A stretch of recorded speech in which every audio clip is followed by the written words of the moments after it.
Sound check for the YouTube stream.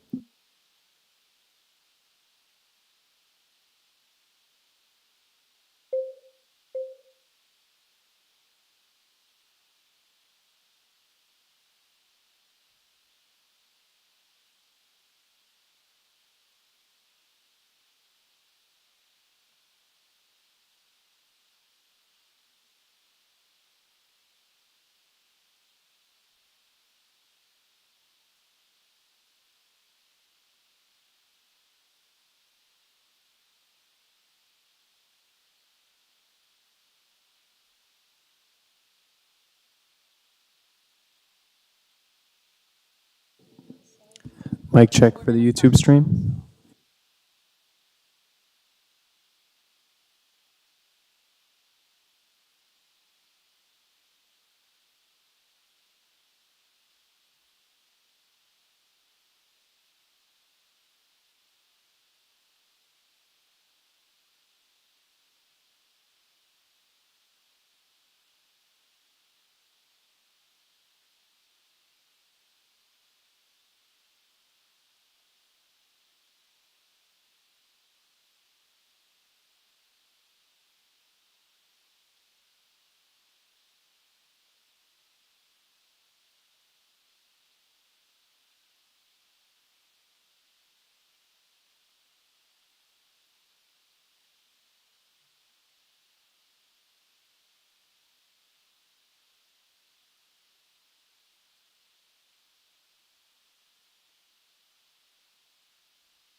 Good afternoon.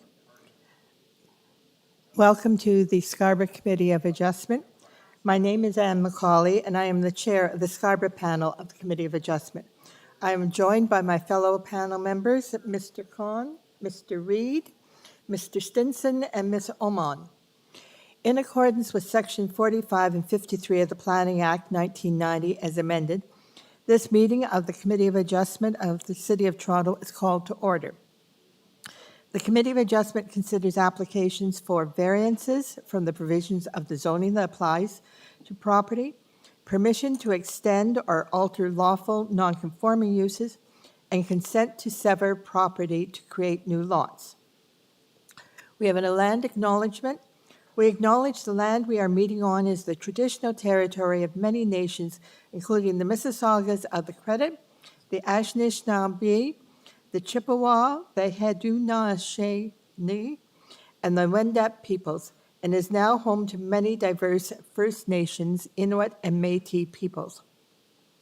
We also acknowledge that Toronto is covered by Treaty 13 with the Mississaugas of the Credit and the Williams Treaty, signed with multiple Mississauga and Chippewa bands. The Committee of Adjustment public hearings are now conducted in a hybrid in-person and virtual format. Some applicants and participants will make their submissions in person. Others will participate virtually by electronic means through WebEx, an online digital platform. The meetings are also streamed on the Toronto City Planning YouTube channel, and anyone wishing to view the hearing may watch on YouTube. Those who want to participate virtually and have registered in advance will be connected with their computer, tablet, smartphone, or telephone and have the option of participating via video or audio only. All virtual participants will automatically be muted on entry. When your item is called, you will be unmuted by the moderator, one person at a time. We ask that you also mute your devices until you're called on to speak. Those participating by video appearance will be temporarily upgraded to panelists when your item is being held. During this time, your camera will be enabled. You will only be visible during your 5-minute allotted speaking time. At all other times, your video will be disabled and you will be reinstated as an attendee. For both in-person and virtual participants, Committee of Adjustment staff will share presentations submitted in accordance with the written submission deadline. Those participating through WebEx are not allowed to use share screen or any of the panelist controls during a video appearance. The host will remove you from the panelist role if you fail to respect this instruction. Receiving a copy of a decision of the committee. People attending in person today who want to receive a copy of the decision of the committee on an application must fill out a decision request card, and those participating virtually need to submit a written request for a decision by email. Please ensure that you include your name, address, and email address because the Committee of Adjustment and the Toronto Local Appeal Body will be sending notifications and appeal updates by email. If you do not agree with the decision of the committee, you may be able to appeal the decision to the Toronto Local Appeal Body, or in some limited circumstances to the Ontario Land Tribunal.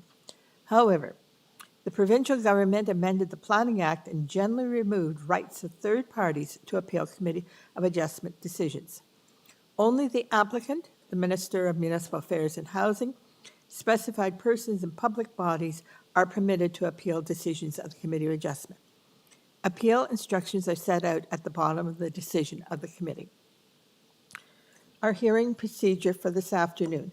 I will call each item in order listed on the agenda.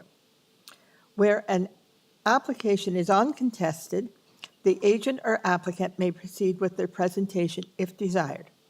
When the committee does not require a presentation, applicants are to advise the chair should they wish to speak to the committee. The committee may ask questions or take the matter into committee for a decision. Each speaker, including the applicant agent, will be given a maximum of 5 minutes to address the committee. I will comment when you're reaching the 5 minutes, and the time is shown up there. Any presentation or other materials you wish to submit to the committee must have been emailed in advance of the hearing. Staff and committee members cannot accept materials at the hearing. When addressing the committee, please clearly state your name and address. Please remember to confine your remarks to the matters outlined in the application. The applicant or agent will proceed first and will make a presentation to the committee on the application. Please note that the committee may not entertain revisions to proposals at the hearing today. The committee may decide to defer the application or substantially revise to ensure the revised application is accurate and that all those entitled to receive notice of the application are informed of the changes. Then individuals either in support or opposed to the application will be invited to speak. Generally, we will call on speakers in the hearing room first, and then those participating through WebEx. Committee members may ask questions of each speaker after they finish their presentation. When all speakers are finished, the applicant agent has the opportunity to rebut only those issues that were raised by the speakers. That will mark the end of the discussion. The application will then be taken into committee for a decision. Mr. Deputy Secretary Treasurer, are there any declarations of interest or panel for the afternoon session? Through the chair, before you do that, you may wish to ask if there are any conflicts of interest declarations. That's what I asked. Oh, I'm so sorry. I was ahead of myself. No, there are none. My apologies. Okay. No declarations of interest to panel or staff? No. So, Mr. Deputy Secretary Treasurer, have you received any requests for deferrals for the afternoon session? Through the chair, we have received 2 requests for deferral in the afternoon session. The first one is item number 25, 196 Generation Boulevard. Deferral sine die at the request of the applicant in order to address concerns identified by community planning. Thank you. Is the item number 25, 196 Generation Boulevard, is the applicant in the audience or is the applicant online? Yes. Yes, I'm here. Thank you to the chair and committee. Yeah, we are requesting a deferral from committee to address the issues of the amount of the rear hardscaping. And we are also looking at getting a permit from TRCA for the work because it's in the regulated area. And we are going to be submitting our permit request once we have worked with TRCA and are confident that our permit will be requested. We'll ask staff to schedule us again for committee for the variances to be heard. Okay, thank you very much. May I have your name and address, please? My name is Mallory Nieves. I'm an associate at the Biglieri Group, and my address, my home address is 1288 Pharmacy Avenue in Toronto, Ontario. Okay, it's for the application for 196 Generation Boulevard. It's a request for deferral so that the applicant can do some more work and confer with TRCA. Is there anyone in the audience who wishes to speak to this deferral only? You can come down and give your name. We're only talking about a deferral, not the merits of the application.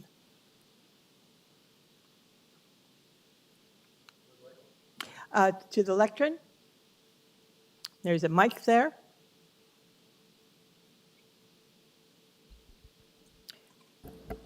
Okay, I'm a neighbor to that property on 124 Grand River Boulevard. Okay. I Do you agree with the deferral? I agree with the deferral, but I want to have an opportunity to address the issues in the application. Okay, when the And- application comes back, you will be notified again, Okay? and then will be your opportunity to talk to the issues. Will I have an Today, op- we're only talking about whether it be deferred. Okay. Yeah, or that's not. fine. Will I have an opportunity to write a submission at the next meeting? Yes, you will. Okay, thank you. Okay. And how long might that be? We have no idea. It is up to the applicant to try to resolve some of her issues, and then the application will have to be rescheduled. I can guarantee that it won't be next month because we will defer it sine die, which means when the applicant is ready, they will come back to the staff and ask that it be put on the agenda, and a new notice will be sent out. Okay.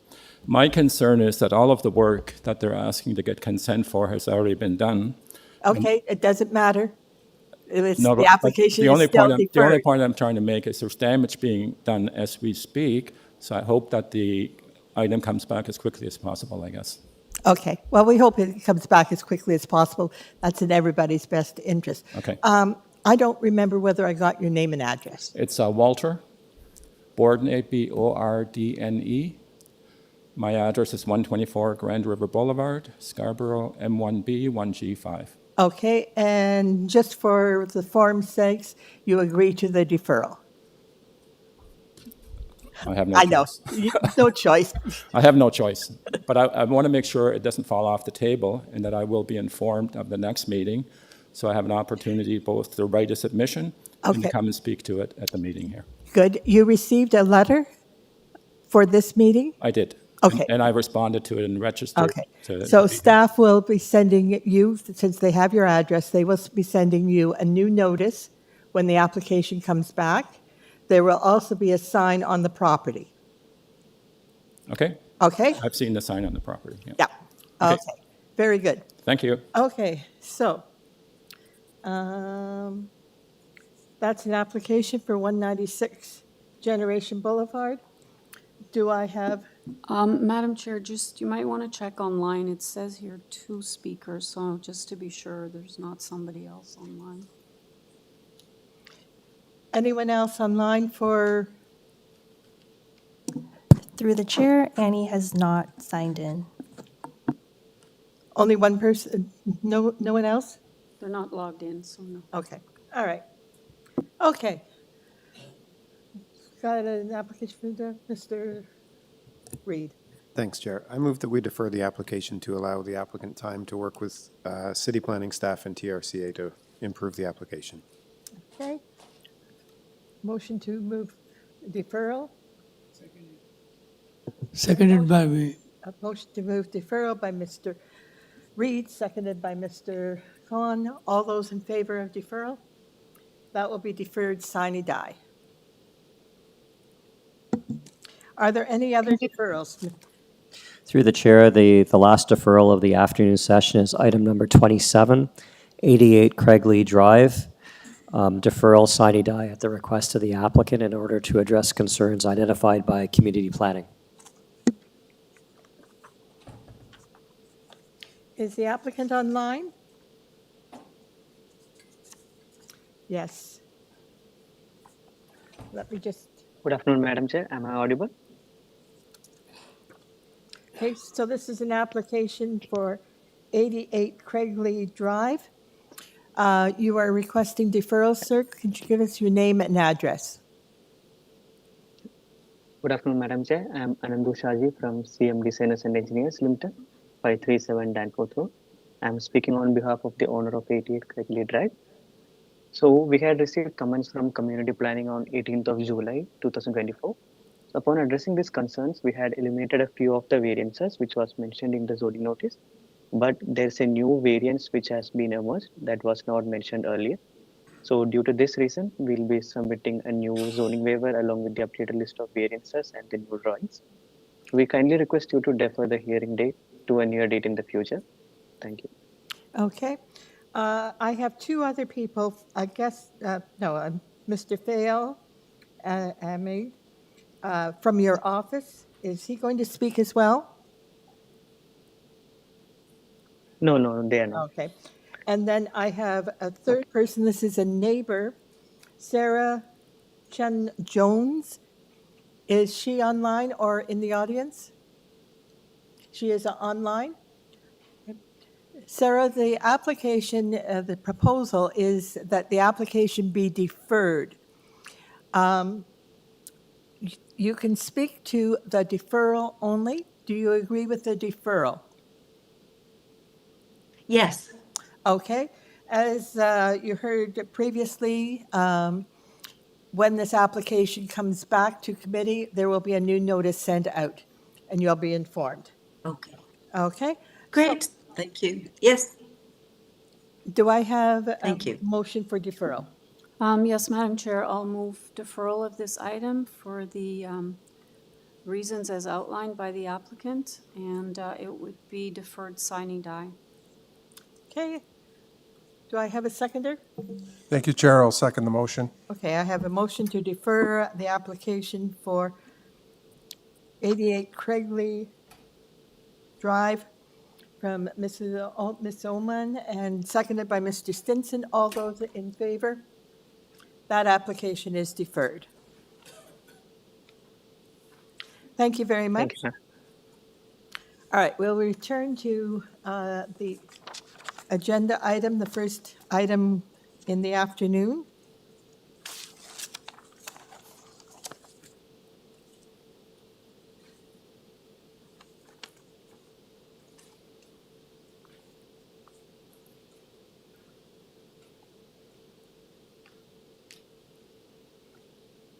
Okay, I have the first item in the afternoon is 71 to 73 Van Burt Avenue.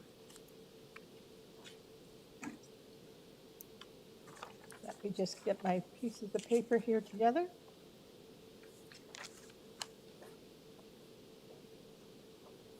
Okay.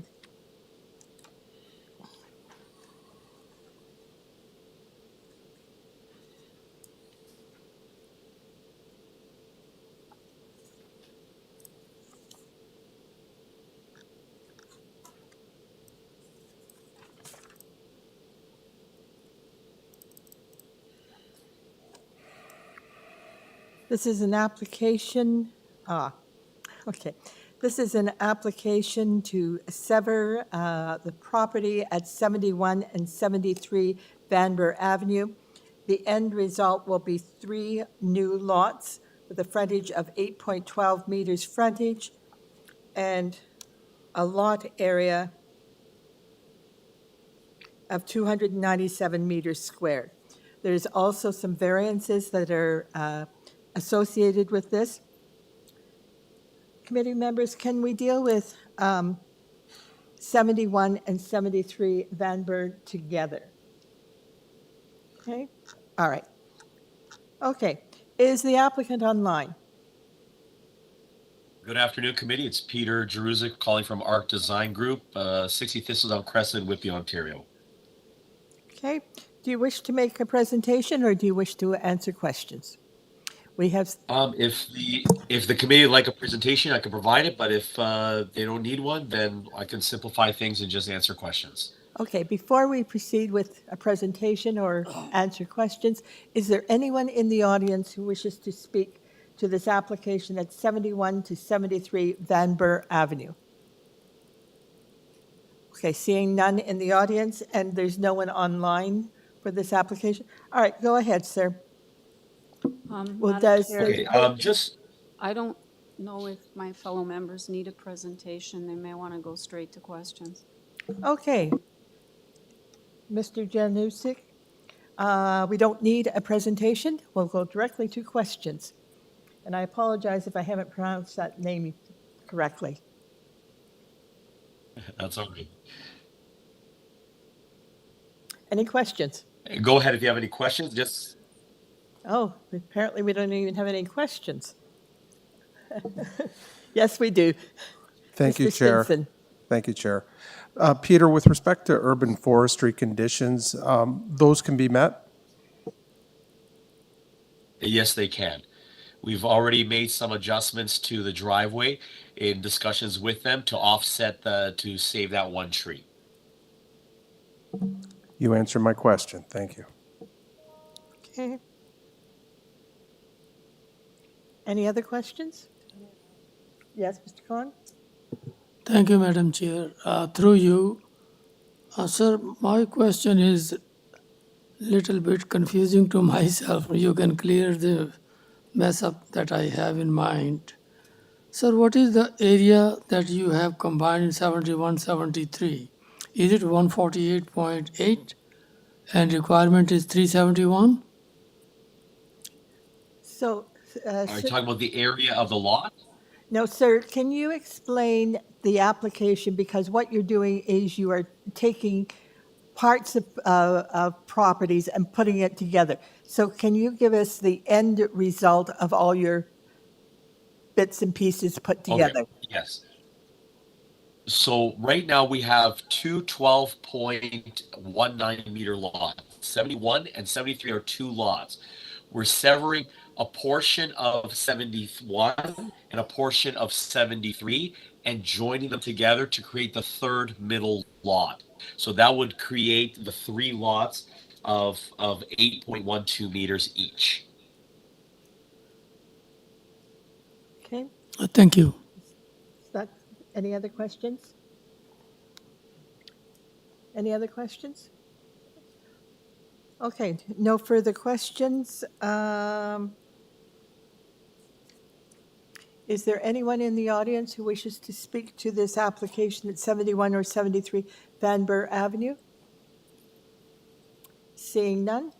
Okay, committee, what is your wish? Thank you, Chair. I just want to put on the record that this is a pretty straightforward application. There is one letter of objection. It generally deals with the infrastructure concerns, but our city experts have already vetted this file, and they have no issues with it, so I'll be approving it if given an opportunity. Thank you. Okay. Any other comments? I'll just add that this application fits within the context of the neighborhood. The lots are not all uniform. They're not all the same width, so there are some that are smaller. And I think that 2 lots creating 3 is actually a good fit within the neighborhood and fits within the policies for intensification, and it meets the 4 tests. Okay. Any further comments? Do I have a motion? Thank you, Chair. I'd like to put a motion forward to the committee that we approve this application, subject to the conditions outlined by Urban Forestry. And Okay. engineering. Now, we have the 2 applications and the variances. Are you combining all of that into one resolution? Yes, that'll be combined into one resolution, and of course, engineering, construction services is also got to be approved too with their conditions. And urban forestry? Yeah, he said. Already that one. said. Did you say that? Yeah. Okay. And I'm happy to second that motion, Madam Chair. Okay. We have approval of the application for 71 and 73 Van Burr Avenue, consent application and accompanying variance applications. I don't think we need to give the number, subject to urban forestry conditions. All those in favor? Through the chair, also engineering and construction. Engineering. Construction engineering. All those in favor? All those opposed? That application is approved unanimously. Thank you very much. Thank you very much for your time. Our next application is 39 Brenda Crescent. Through the chair, just on the last item, did Member Khan, did he vote in favor? Yes, he did. Okay, thank you. Member Khan, you might want to just, he did.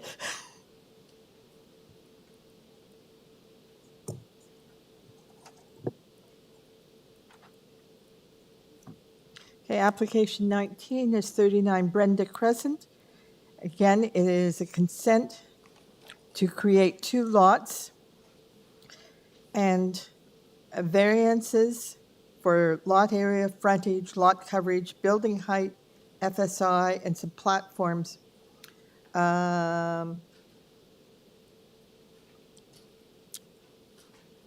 Item 39, Brenda Crescent. Is there anyone in the audience who wishes to speak to number 39 Brenda Crescent? Not seeing anyone. Good afternoon. Is the applicant online?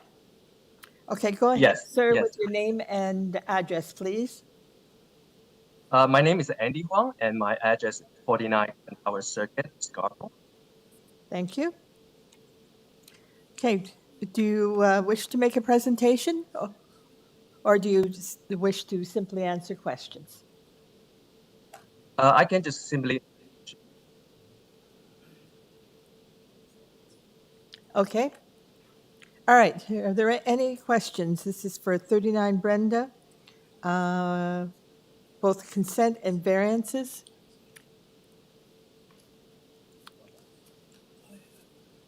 Okay, Mr. Khan? Thank you, Madam Chair. Through you, I would like to ask the explanation and little bit variance number 1. Your lot area is 247.8 meters square. Requirement is 464 meters square. And item number 6, FSI, 1.06, very high. Explain, please. Okay, sir, would you go ahead and give an explanation, sir? Yep, sure. So for item number one, we did a COA record research for the neighborhood area, and this kind of like a minor areas has been approved in the recent years. And there are many recently constructed houses. They are all doing the same kind like the lot frontage and also the lot sizes. And for item number 6, so the proposed building envelope are really similar to what have been recently constructed. However, the density is calculated quite differently due to some recent changes in zoning bylaw. The first change would be the definition of the first floor and the basement. So the floor with main entry used to be considered as the first floor, and the floor below it used to be considered as the basement and excluded in the density calculation. But in the new definition, the basement's mid-floor height needs to be lower than the established grade for it to be the basement, even if the floor is below the first floor. So because of this, we have to include all 3 levels of the floor area in terms of density calculation, and that increased the ratio. And another change is that, the definition of change did not have much impact before because the area did not have a density limit.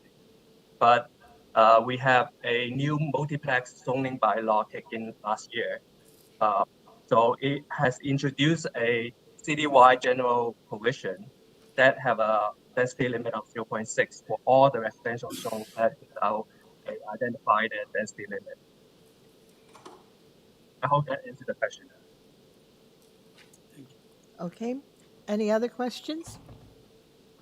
No? Okay. All right, we'll take this into committee. Any comments, committee members? Yes. Thanks, Chair. I'm happy to bring a motion. I think this is a well-thought-out plan, particularly in proximity to higher order transit and the GO station. Creating 2 lots here and 2 homes with variances that are quite minor, I think, in terms of their amount and the impact of them, I think is a positive thing. And there's very negative externalities that comes with approving these, in my opinion. So I move approval of the application for consent and for minor variances, subject to the condition of urban forestry. And development engineering is okay, so I guess we don't need to. I'll second the motion. Okay. All right, I have a motion for approval from Mr. Reed. Mr. Reed. Seconded by Mr. Han. All those in favor? That application is approved. Thank you very much, sir. Thank you very much. Application is approved. Okay, we're moving on to application. Thank you so much. Thank you.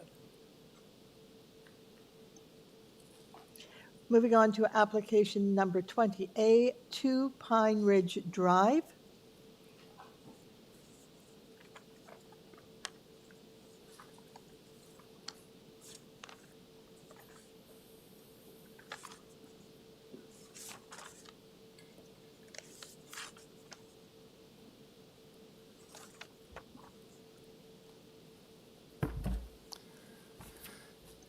Hello, Madam Chair. I'm Peter Higgins of Peter Higgins Architect Okay, Incorporated. just give me a second here to pull up my agenda and my items.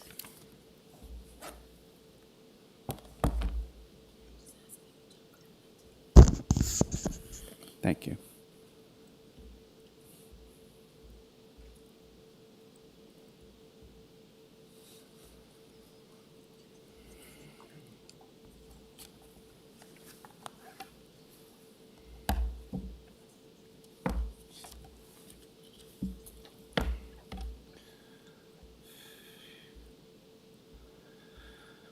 Okay, this is an application for a consent to divide the property at 2 Pine Ridge into 2 lots. Part 1 having a frontage of 27 meters in an area of 1152. The other part having a frontage of 35 meters and an area of 1159. The existing house is to remain on the property. This application is accompanied by a number of variances for frontage, lot area, building height, front yard setback, platforms, eaves, height of the sidewall. Is there anyone in the audience who wishes to speak to this item? Okay. Would you come down to the front here? There is an area to sit beside the lectern on the far side. The applicant goes first, and then you will have an opportunity to speak.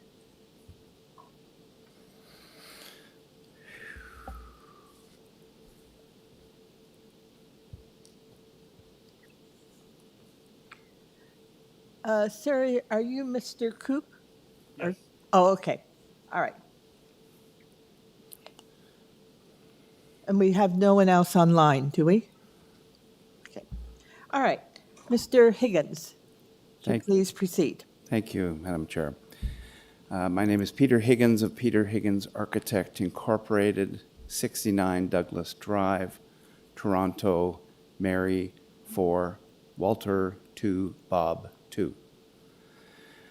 I'm here representing my client, Mr. Jack Keogh, and his family, who would like to sever the lot that they own at number 2 Pine Ridge Drive.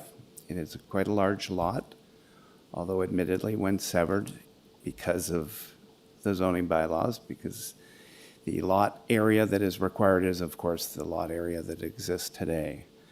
We've designed a house trying to deal with trees and protection of those very large trees, which give neighbors shade, trees that give some scale to the proposed house, and trees that would give a buffer to this proposed house and the lot to the south that's retained, which is Mr. Keogh's residence. I don't know if anyone could bring up the drawings, please, but I'd like to refer to them as we go. Which drawing do you want, sir? First of all, the site plan, please. Okay, if we could keep going to the architectural site plan, please. There we go. And if we could blow that up for the bottom section, which shows the retained house and the proposed house. The retained house is on an angle. If you could shift it just slightly to the right. And the proposed house is in a gray tone to the north.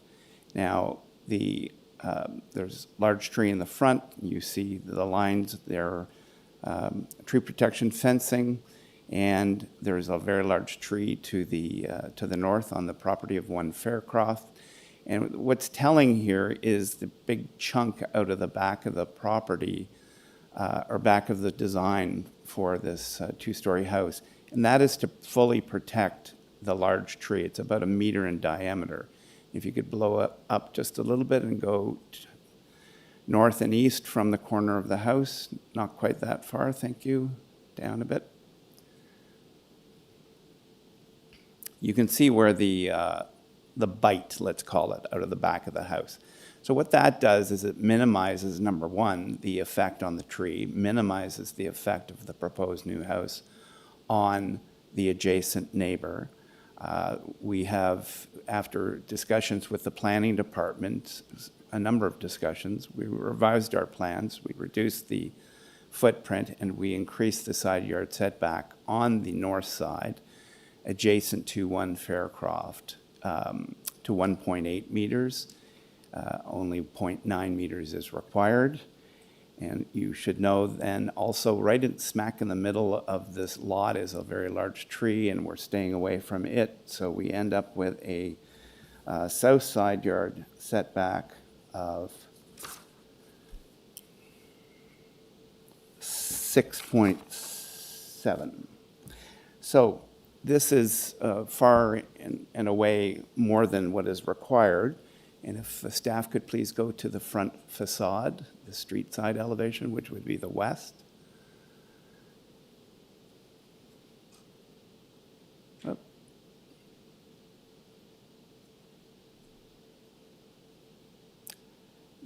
what you have is what we call a 1.5-story designed house, where you have pulled down roof lines, which minimize the apparent height of the roof. You have dormers, and you have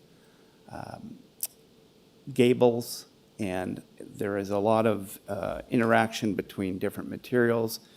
The plan of the house, if you can go back to the site plan, has a lot of ins and outs, so to speak, so that you show respect for the neighborhood, which is mostly bungalows to the north.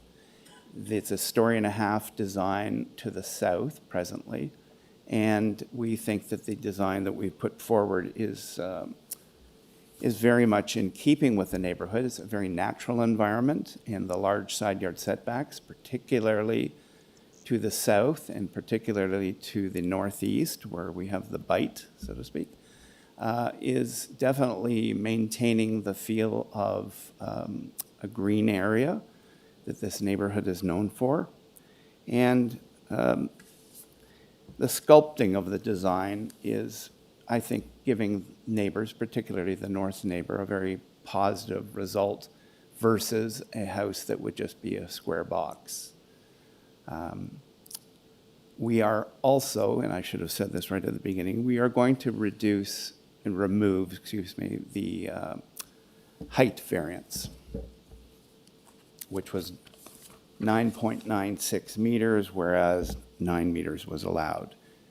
The committee should know that it was only a partial height variance, but nevertheless, and it was to the south, where it wouldn't be affecting the bungalow to the north.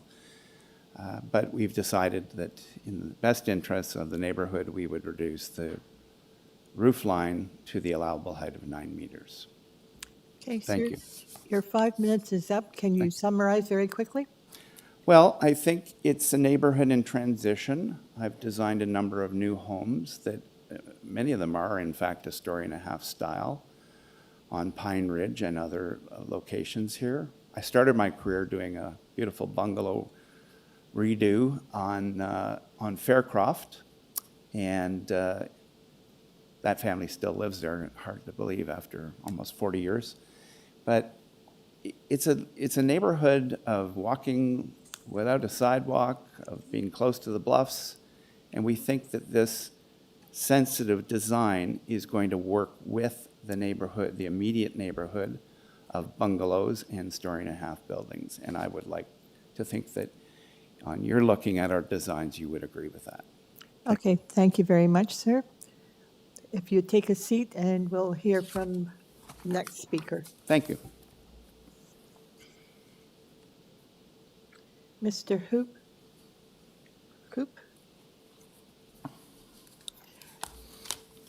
You have 5 minutes. The time is shown over there. Yes, hi. I need your name and address first. Yes, I was going to start with that. John Coop, K-O-O-P, address 1 Faircroft Boulevard, Scarborough, Ontario. I will be the immediate neighbor to the planned severance.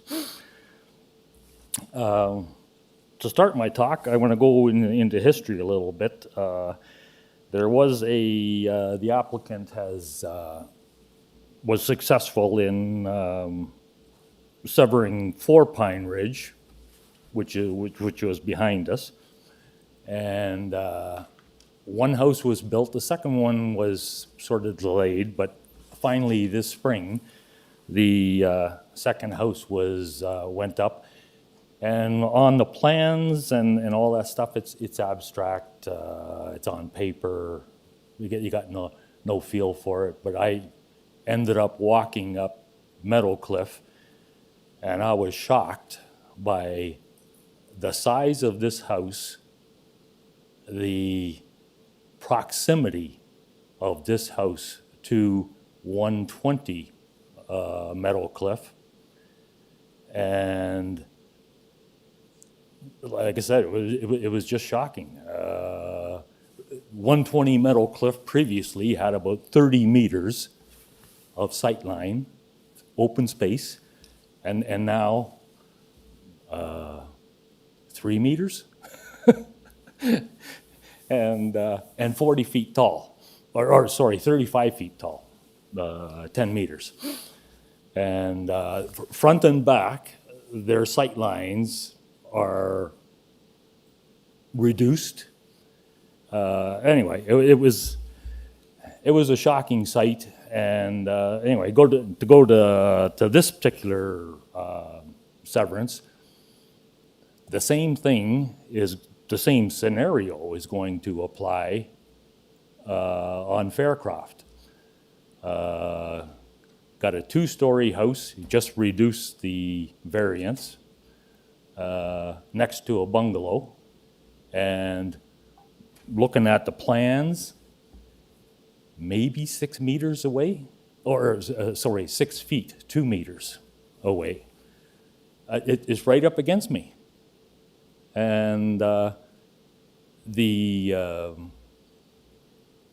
setback, my setback, and pretty well everybody else, and we're all in a row, my setback is 17 meters. They have a setback of 10 meters. And so I got 7 meters of wall to look at. My sight lines are reduced by 7 meters. People 5 doors up the street, their sight line is also impacted. They just can't see down the street like they used to.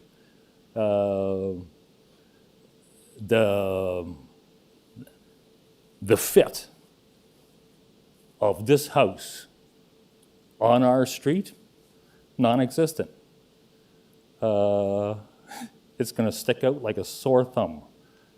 And like I said, the rest of the home, the other thing with all our homes is we all have large spaces between homes, not 2 meters. And anyway, there is no way in my mind that this particular house or this candidate with the smaller lot size, the smaller frontage, the smaller setback, the increased, not increased height anymore, all work to make this an unsuitable candidate for the fabric of Faircroft Boulevard. It just doesn't, it just won't fit. And the character of the street and the neighborhood. So anyway, I'm running out of time. Thank you very much for your time. Thank you. We have some questions, so stay there. Yes, Mr. Khan.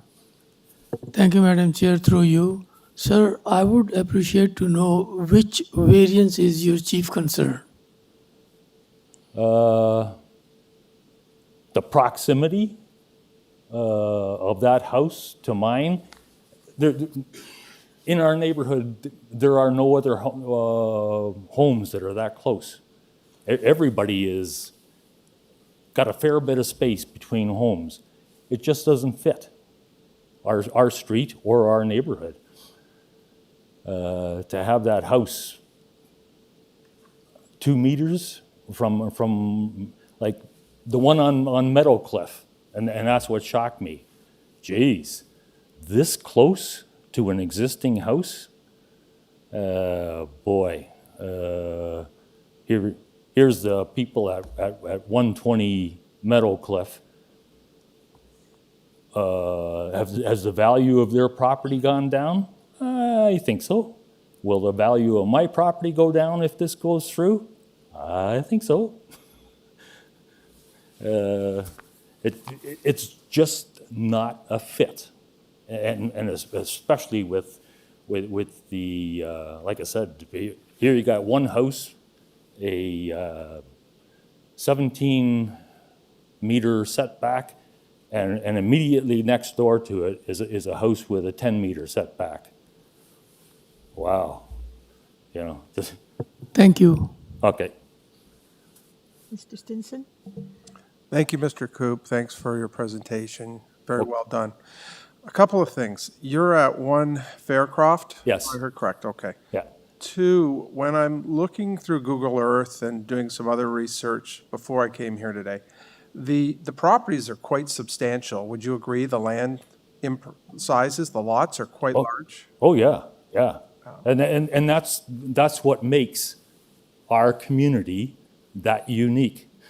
And I don't think it's unreasonable to try and keep that character. Fair enough. I'm not here to question you as much as just seek some clarity. Oh, yeah. You used the phrase shockingly large. Was that for 4 Pine Ridge? When you talked about 4 Pine Ridge, yeah, it was the severance of 4 Pine Ridge. The property that I'm talking about is 118 Meadowcliff. It's being built right now. Up until now, it was just footings. I had no idea of the size of it. Just in the sake of time, I understand what you're saying. Sure. I'm going to expedite sort of where I'm going with this. Your property in relation to what is before this committee today is 2 Pine Ridge. So what is that distance between your home, your side of your home, to the back of the property called 2 Pine Ridge? What is the distance? Do you know? No. On a guess, at least 30 meters. I'm glad you said that, because I think you're pretty darn close when you use the measurable tool on Google Earth. So you're in alignment. And also I noticed, sir, and I'm not here to hurt your feelings, I'm just here to point out, there are substantive trees. There's a lot of coverage here. So you talked about sight lines. How much sight line are you losing with these trees that already have really made a beautiful neighborhood? Because you don't see everybody's house from these trees. I got to look at the map. The building going up right now at 118 Meadowcliff. Where's my map? At any rate, I used to be able to look out my kitchen window, see through that lot, and see the house on the other side of Meadowcliff. Can't anymore. There's a big house there. Any other questions? Okay, sir. That's it? That's it. Thank you. Great, thank you.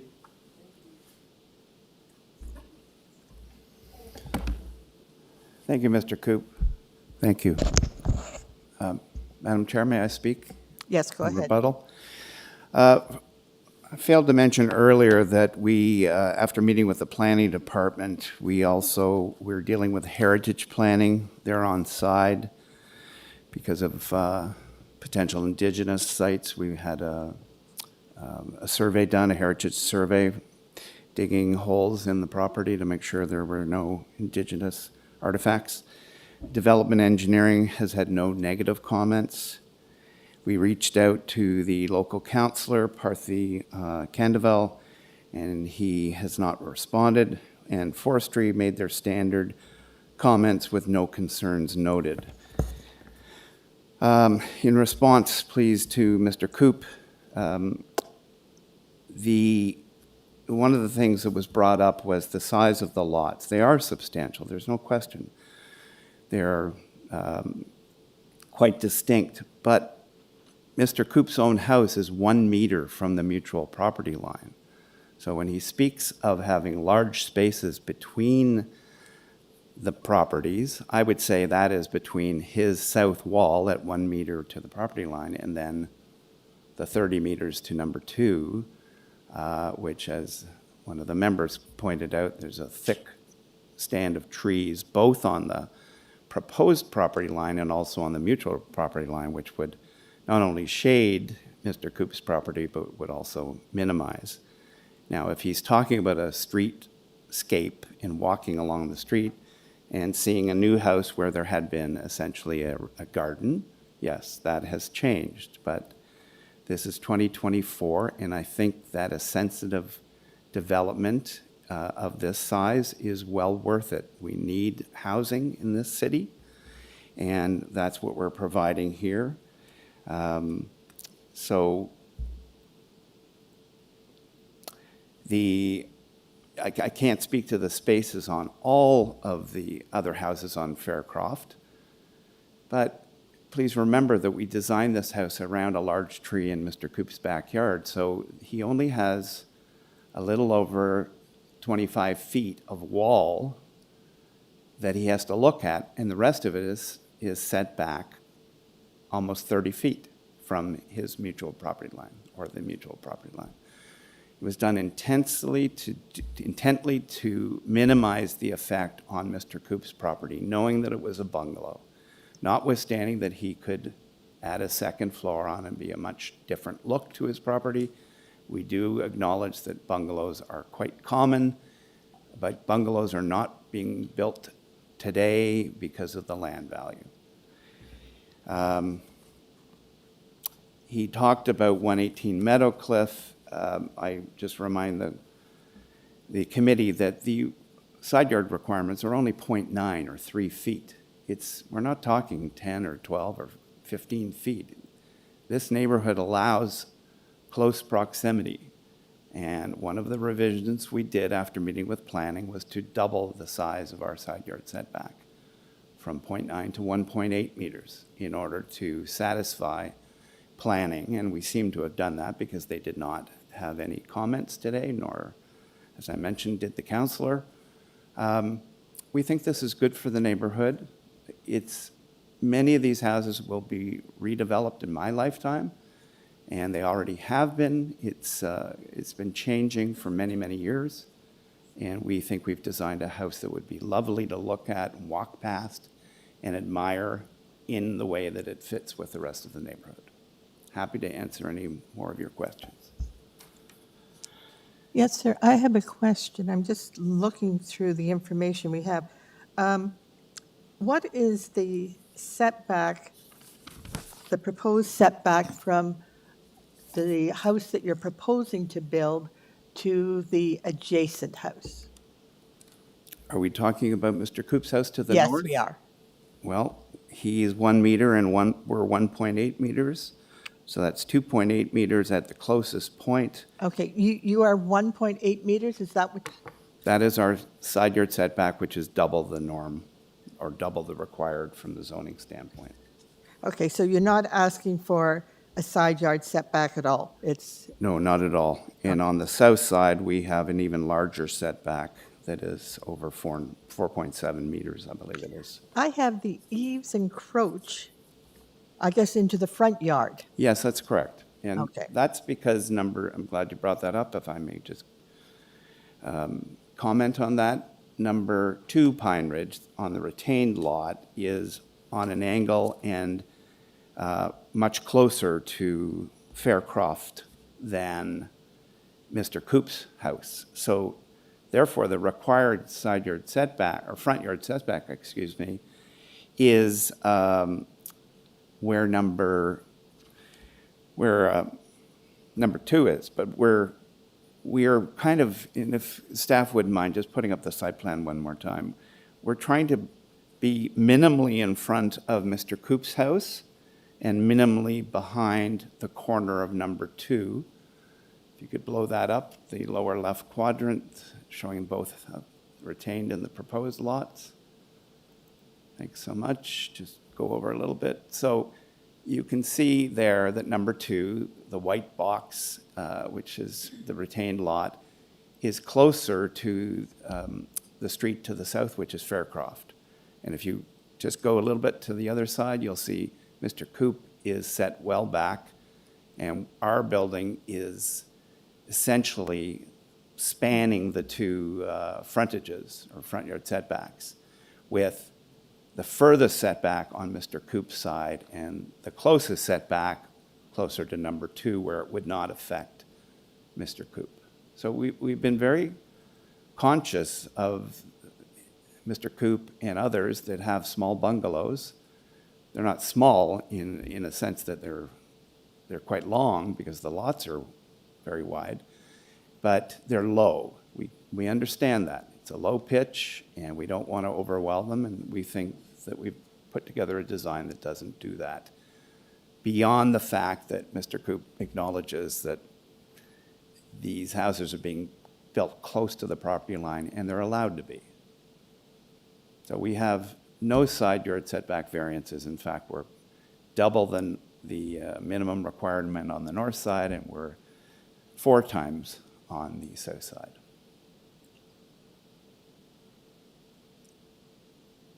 Any other questions? Mr. Thanks, Chair. Just to confirm, I know you mentioned it, but the height variance you're dropping is in item 20C, number 4. That's the correct variance we're looking at? That's correct, number 4. Okay, thank you.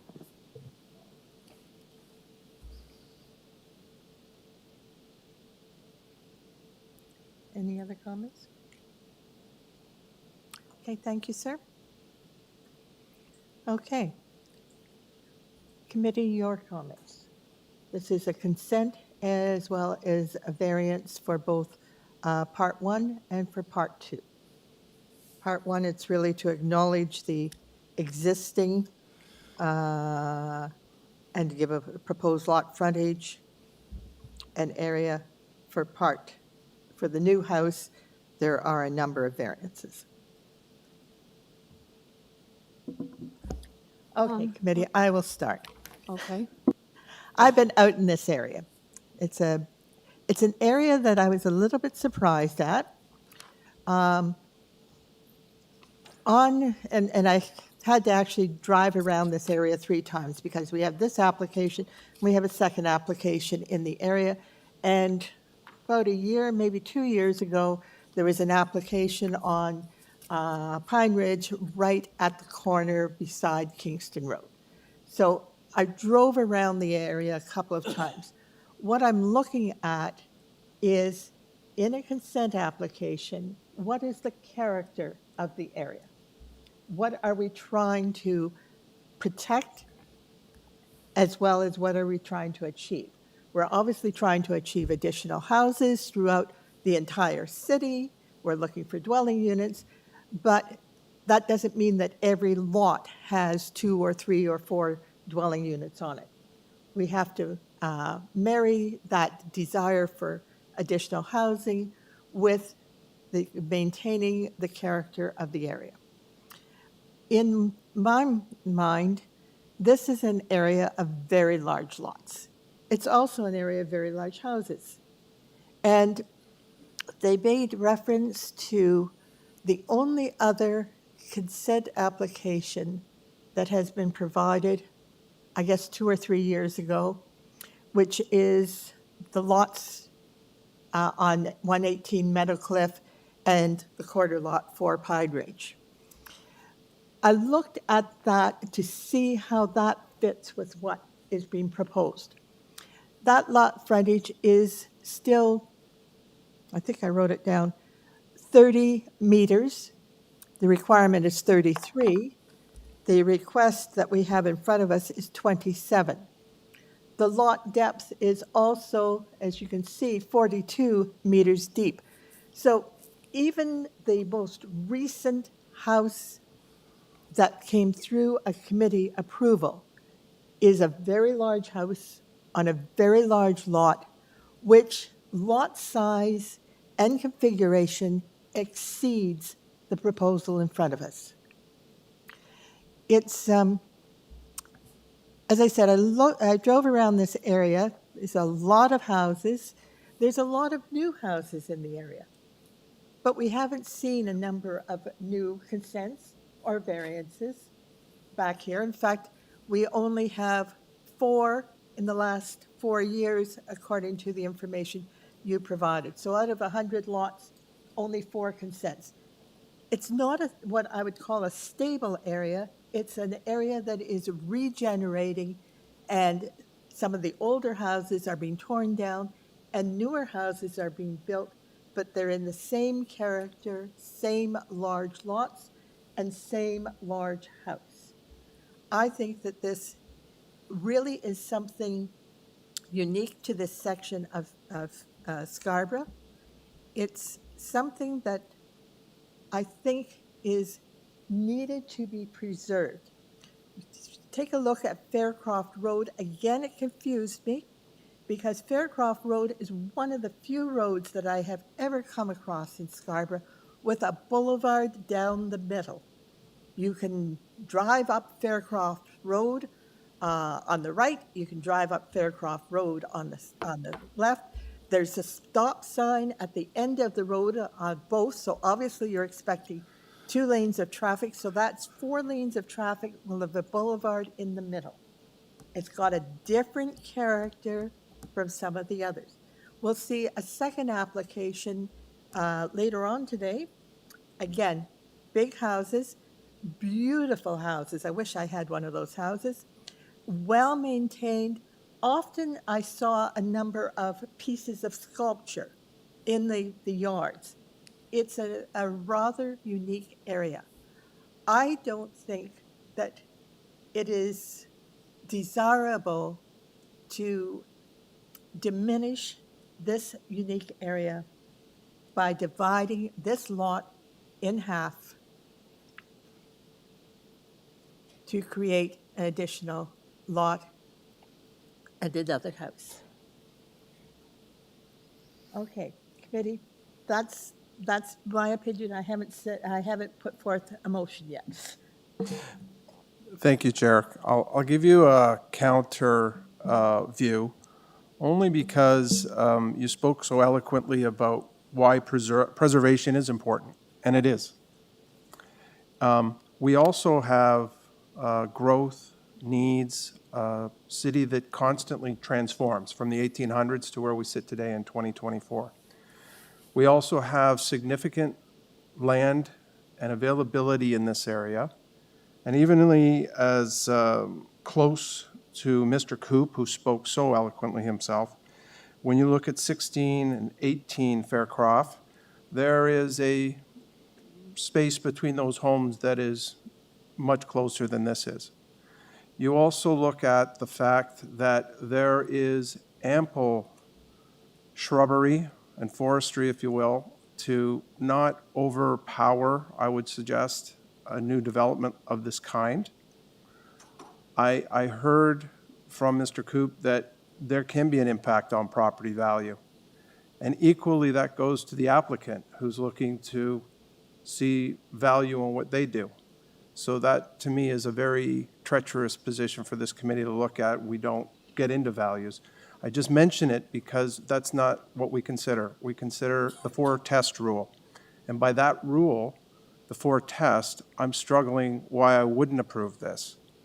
Although it will change the community to some degree, I have noted around this area, not just on Faircroft, but on Pine Ridge and McNabb and other streets, because I too have driven it, this is a very eclectic neighborhood with very diverse properties. So this arguably could be another extension of that eclectic mix. So I'm not saying I'm right. I don't think this is a right or wrong issue. I think it's an issue of let's ponder and understand, meaning the community and what we have to do here, and that is the 4-test rule ultimately. Thank you.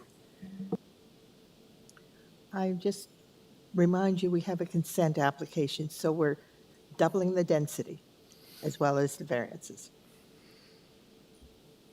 Thank you, Chair. Anyone else? Sure, Chair. I'll give some thoughts, thanks. And thanks for your thoughts and David's. I'm agreeing more with David's position. I think that this is obviously a very special part of the city and very large lots. And I think that this house that's being proposed has been designed sensitively to respond to the neighborhood more broadly and the immediate neighbors as well. I think the cutting out of the back corner is a helpful thing, both to preserve the tree and to lessen the impact on the neighbor. And I think the bordering the gap between the front yard setbacks of the neighbors on both sides, I think, is done well. And additionally, the actual architectural design, I think, works with the sloped roofs and 1.5 stories. It's rare that we see new builds coming in the city in this type of format. Usually it's a lot more boxier and aggressive in terms of a style. The other thing I think that's very admirable with this is that a house is being retained. Usually in these situations, we're seeing the houses ripped down and 2 or 3 new units being proposed. I think that the lotting pattern here is also very eclectic in the neighborhood, and I think it fits in. So I'll be supporting it. Madam Chair, I echo the comments made by Mr. Stinson and Mr. Reid. Although when I first looked at it, I mean, it's always difficult to have change in neighborhoods like this, but the lot patterns going up Faircroft, the houses are much closer together, and it is quite eclectic, as Mr. Reid said. I do sympathize with Mr. Cope. I mean, it's always a struggle to have change next door to you. I have it all around me where I live. But that is the direction that this city is going in, and we're required to look at the tests and the policies. I also note that there is no side yard variance. So the side yard is as of right, and to Mr. Higgins' point, it's actually almost, or it is double what the requirement is, I believe. The height variance has been removed. I think that this lot can sustain it. I note there are some larger houses up on the street too. There's some very small old bungalows. It's a real mix. You know, for these reasons, I also will be supporting it because it does fit within what we are to look at. Okay, any other comments? No? All right, do I have a motion? It's a consent and a variance.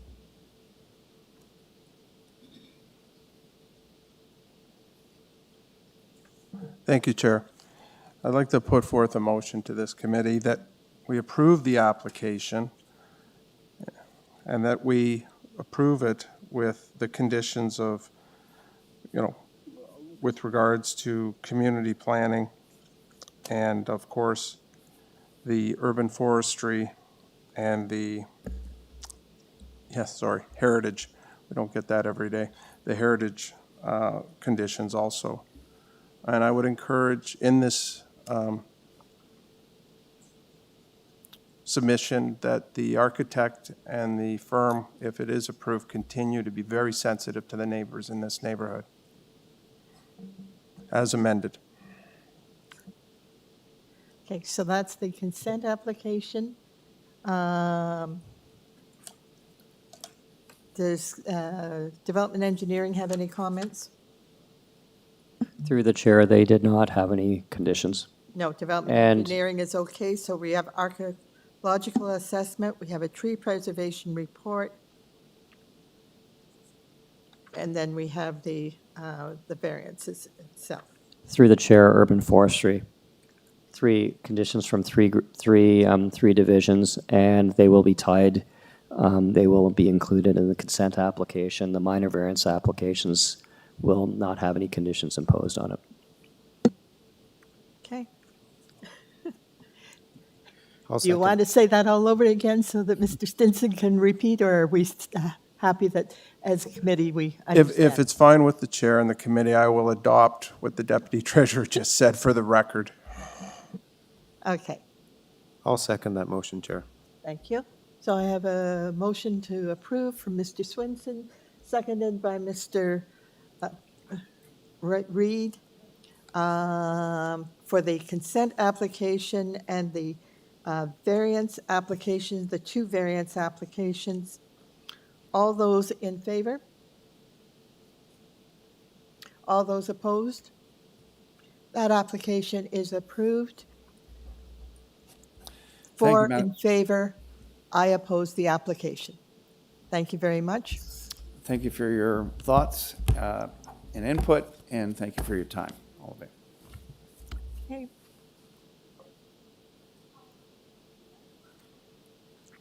we'll move on to application number 21, 144 Bexhill Avenue.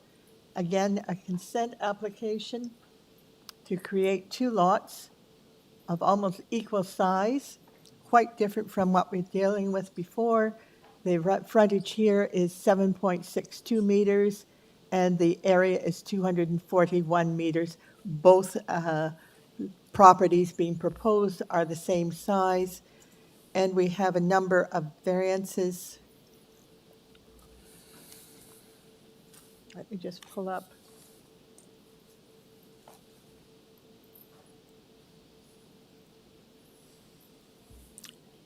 The variances, including comments from urban forestry and 13 letters of support with,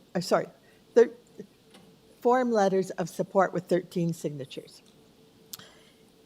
Is there anyone in the audience who wishes to speak to the application on 144 Bexhill? No. Is there anyone online? I have no one online. Okay. Sir, would you give us your name and your address, and you have 5 minutes. My name is Yaso Somalingam. I'm from Cantam Group Limited, 880 Ellesmere Road, Scarborough, Ontario. Do you want the presentation or you want to answer questions? Does anyone, do committee members want a presentation? No, no, no. No presentation required. Okay. So, any questions of the applicant? No? Okay, let's go directly into committee. Well, Madam Chair, I'm prepared to move a motion to approve the application with urban forestry and engineering conditions. I note that there are a lot of form letters of support, and thank you for the presentation material that showed us. There are a lot of examples of similar projects in the area. I think it fits within the context of the neighborhood and meets the 4 tests. So that's my motion to approve. Okay. Do I have a seconder? I'll second that. Okay, I have a motion to approve the consent and the variances by, my names are going, Ms. Oman. Ms. Oman, and seconded by Mr. Reed. All those in favor? That application is approved. Thank you very much, sir. Thank you very much.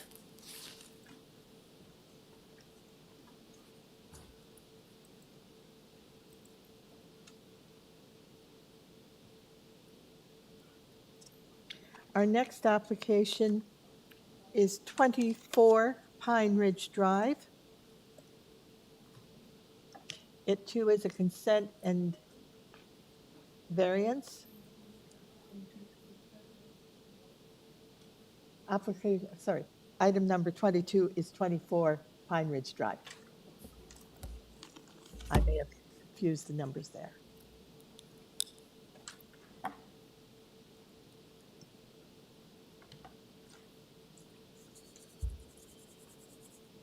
Are you the applicant, ma'am? I'm representing the applicant. Okay. Is there anyone else in the audience who wishes to speak to number 24 Pine Ridge Drive? Okay. Would you come down and just sit?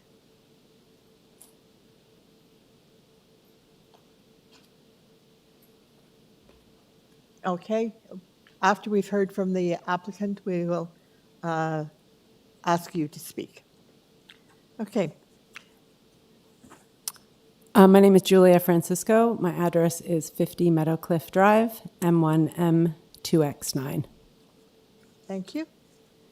So we are requesting consent to sever 24 Pine Ridge Drive into 2 new lots. They are not of equal size in order to retain the existing dwelling on the property and the setbacks that without any variances. The proposed dwelling, we are not requesting any variances on height or setbacks. And the existing lot is a heavily treed lot, and we've designed the project to maintain the existing trees. We're requesting a variance for the driveway in order to do this as well. to reduce the lot coverage of the driveway on the property and to retain the existing trees. So we don't have any issues complying with urban forestry. We also think that the driveway variance is necessary because of the position of the stop sign at the corner of Pine Ridge and Meadowcliff, which is a little bit busier, and Pine Ridge Drive makes more sense from that perspective. We are planning to retain the existing dwelling on the property, so that property is going to stay as is. We believe that the proposal for the new dwelling is in keeping with the neighborhood. It is aesthetically, it goes with the neighborhood. It's a large home, but it's not any larger than anything else that's going into the neighborhood. It's probably a little bit smaller. And I think that's it. So. Okay, thank you. I'm a little confused. Let me just get. I don't understand what the issue is with driveway. Oh, sorry, we had to get a The existing variance. driveway, or are you proposing a new driveway for the existing house? No. Or is it the new driveway for the new lot? As per the bylaws, when you build on a corner lot, the driveway is supposed to come off of the adjacent street, not the frontage street. That's how the bylaws are written. So we have to get a variance in order to have the driveway on Pine Ridge as opposed to Meadowcliff. Okay, so the variance is for the driveway for the new lot. For the new lot, to be positioned off of Pine Ridge as opposed to Meadowcliff. Okay. Any questions? Yes, Mr. Khan. Thank you, madam. My question is a little bit of a concern. Variance number 1 lot, part 1, variance number 1 lot area is almost 50% less. And variance number 3 lot frontage, just about 48 or say plus minus 50% less. Not minor. Explain. Yeah, the reason that the lots are not the same size is because we are planning to retain the existing dwelling at 24 Pine Ridge, and the position of the house is such that in order to maintain setbacks, side yard setbacks, that's where we had to draw the lot line. Sorry, I might have misinterpreted the question, but is that what you're referring to? Say that again. Sorry, are you asking why the two lots are not the same size? Yeah. Yeah, because we're retaining the existing dwelling at 24 Pine Ridge. So in order to give it space, the two lots couldn't have been the same size. It's an existing dwelling, so we put the lot line as close to the existing dwelling as seemed reasonable in order to create the new lot line. Thank you. Okay, any other questions? No? Okay. Sir, your opportunity to speak. Would you give us your name and address? My name's Robert Long, and I live at 121 Meadowcliff Drive.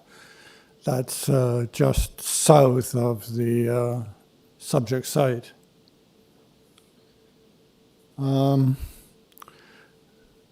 In the proposed development, there are minor complaints that I've got. They didn't describe the neighborhood very well. And I'm not sure that the committee has actually accepted the correct description of the neighborhood. As the chair said, it's a unique neighborhood with larger than normal lots, perhaps larger than normal houses. And this character, these estate lots, it's being destroyed. 3 years ago, we had, before the Committee of Adjustment, 4 Pine Ridge Drive. And we lost that. And apparently this has now established a new lot grading, what do you call it? A lotting pattern. what somebody means is that by the lotting pattern of the neighborhood is that somebody got lucky. They came before the committee and got permission to divide their corner lot.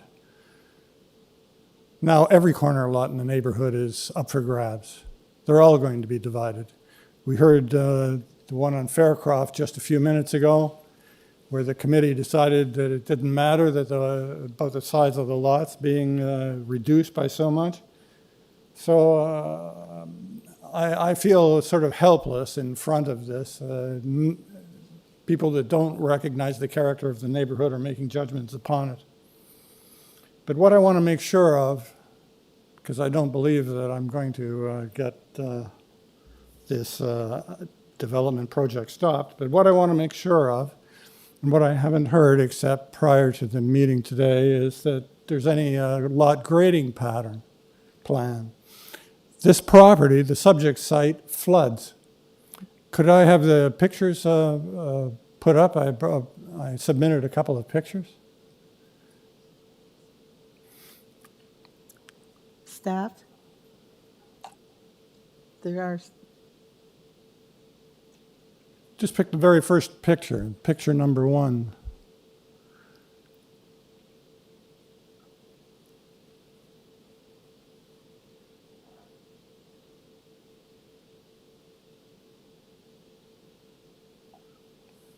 What it is that it shows ponding. This is the subject site. And look at the water. This is just after a rainstorm. You can see water along the bottom there that flows all over and forms this ponding. What I'm afraid of, and what perhaps the committee can do for me, is to make this development work using, what do they call it, the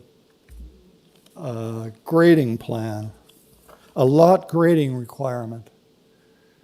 I've been told that it's not actually a requirement, but I think it should be in this case. Perhaps the Committee of Adjustment could do this for me, because this, as you can see, this is the boundary between the subject site and my house, and it's full of water. And if they come along and they put another house there, right where that pond is, they're going to grade it. There'll be a foundation, and they'll grade it, and the elevation plans in the proposed development show that the height of that is over a foot higher than the ground beside it. And if all they need to do is put a couple inches of topsoil and some sod there, and all this water is going to back up and flood my basement.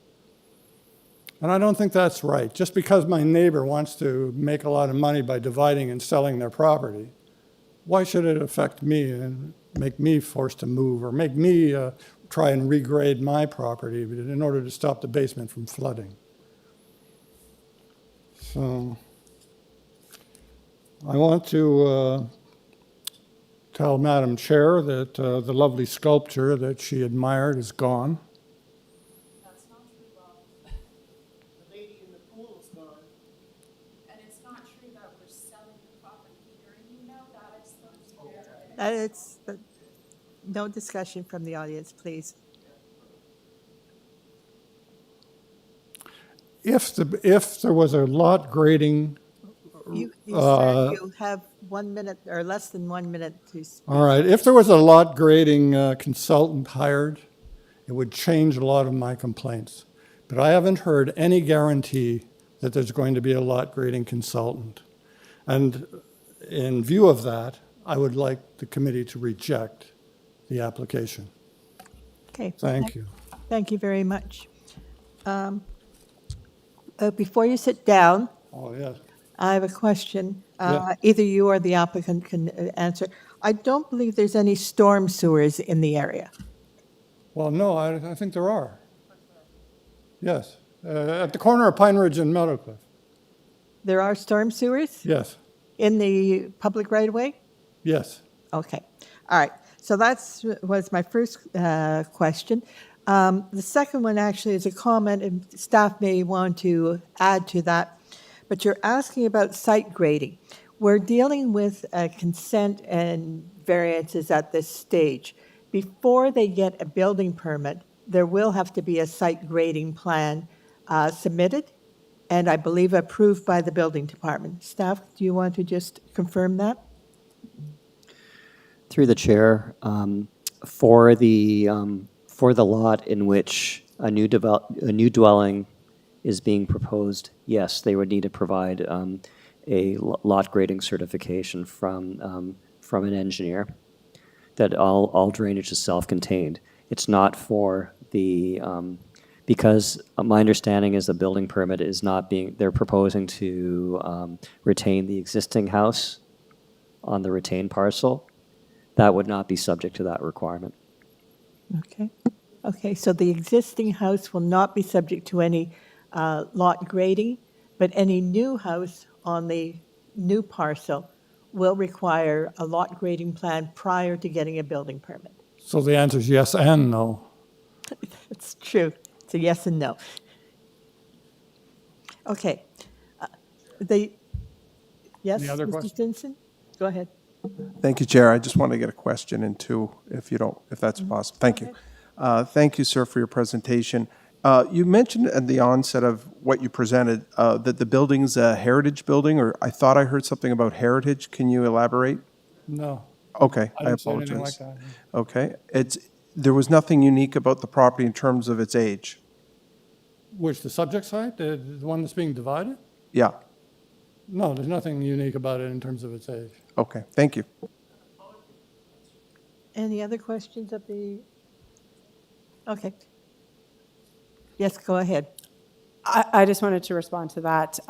First of all, I had explained to him before that obviously we will be getting a grading plan for the lot when we get our building permit. And the photos that he took were right after the hurricane storm that we just had, so. Actually, it was right after the rainstorm. Right. So I think a lot of sites in Toronto were having issues, and that site hasn't had any specific issues Okay. of water issues outside of that, so. All right. Anything else you want to add? Okay. Committee. Where are we? Okay, I'm going to start again. Surprise, surprise. This one's a little harder for me, but again, I think once we start to cut up the houses and the lots in this area, we have set a precedent, even though it isn't supposed to be a precedent, but we set a precedent. And the former person spoke of the site at Pine Ridge Drive at the very top by Kingston Road, and he used that as a precedent. I've driven around that area. That lot has got a big sign on it saying for sale. I think the variance was probably 2 years ago, but eventually it will probably sell. My concern is not with the development per se, but really, is it reasonable to start to cut up this community into smaller lots? Because once we've started doing that, we're on that slope of constantly getting smaller and smaller lots. And the area and the character of the area will disappear. It will change. It already is changing in that other people are building big houses on the existing lot fabric. And I think that's reasonable. It's not as though we're not getting redevelopment. It's not as though we've got the old farmhouses there. We're getting new development, but it's maintaining a character that we don't get very often in the city of Toronto. I would call this Scarborough's Broadwood. And you don't see it often. And once we start to cut it up, it will no longer be there. So, surprise, surprise, I'm not going to support the consent application. Any comments? Mr. Sure, Chair.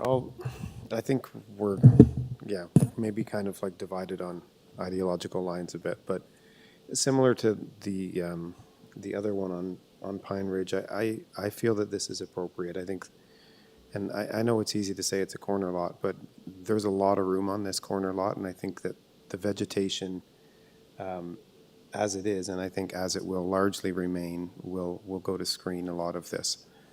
The fact that there are almost no meaningful variances associated with the new build, I think gives me some comfort.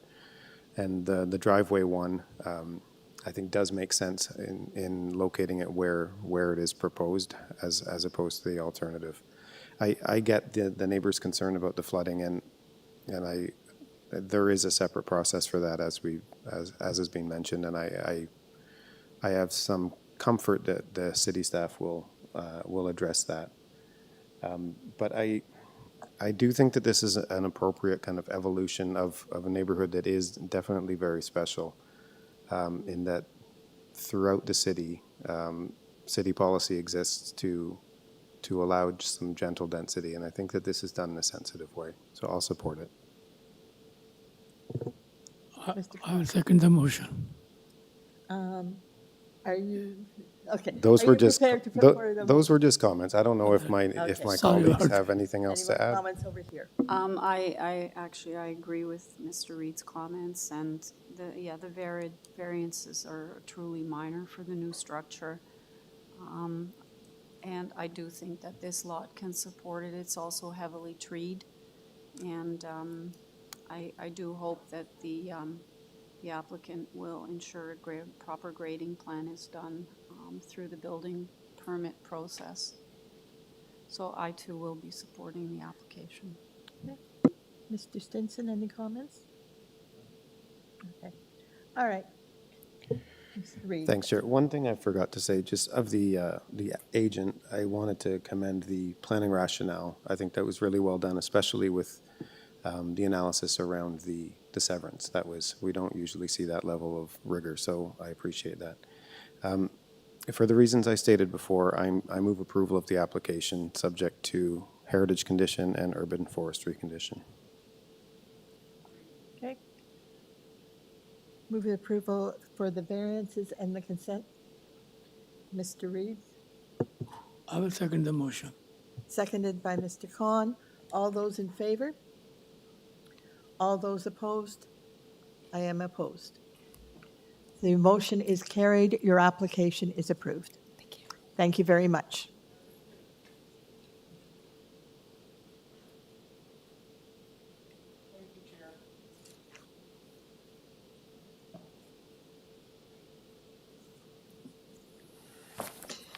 Okay, we're moving on to application number 23, 51 Brenda Crescent. This is in our fourth agenda package.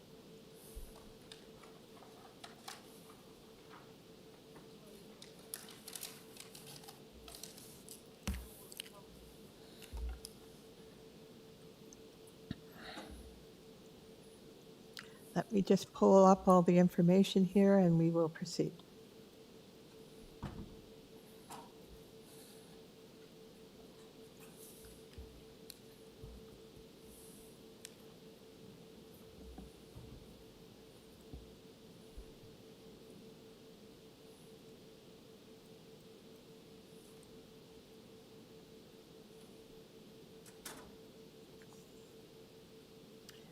This is an application for consent and variances for 51 Brenda Crescent. It's to create two lots. Lot will have a frontage of 8.91 meters and an area of 264 meters squared. The existing dwelling will be demolished and the property will be redeveloped. The second lot to be created is identical in size and area, and again, the property will be, the existing dwelling will be demolished and the property will be developed, requiring variances to the application.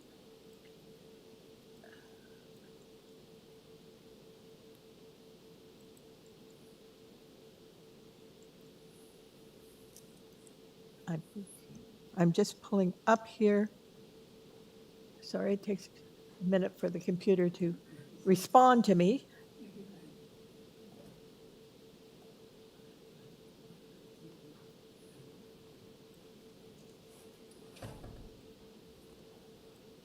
There are 6 variances: frontage, lot area, coverage, building height, front yard setback, a floor space index, and lot area. Okay, I believe we have the applicant. Yeah, my name is Yasso Somalingam from Cantam Group Limited, 880 Ellesmere Road, Scarborough, Ontario. Okay, before you proceed, is there anyone else who wishes to speak to 51 Brenda Crescent?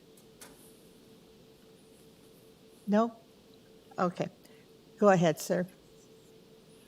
Should I make any presentation or you have any questions? I'm not sure I need a presentation. Does anyone need a presentation? No, we don't need a presentation.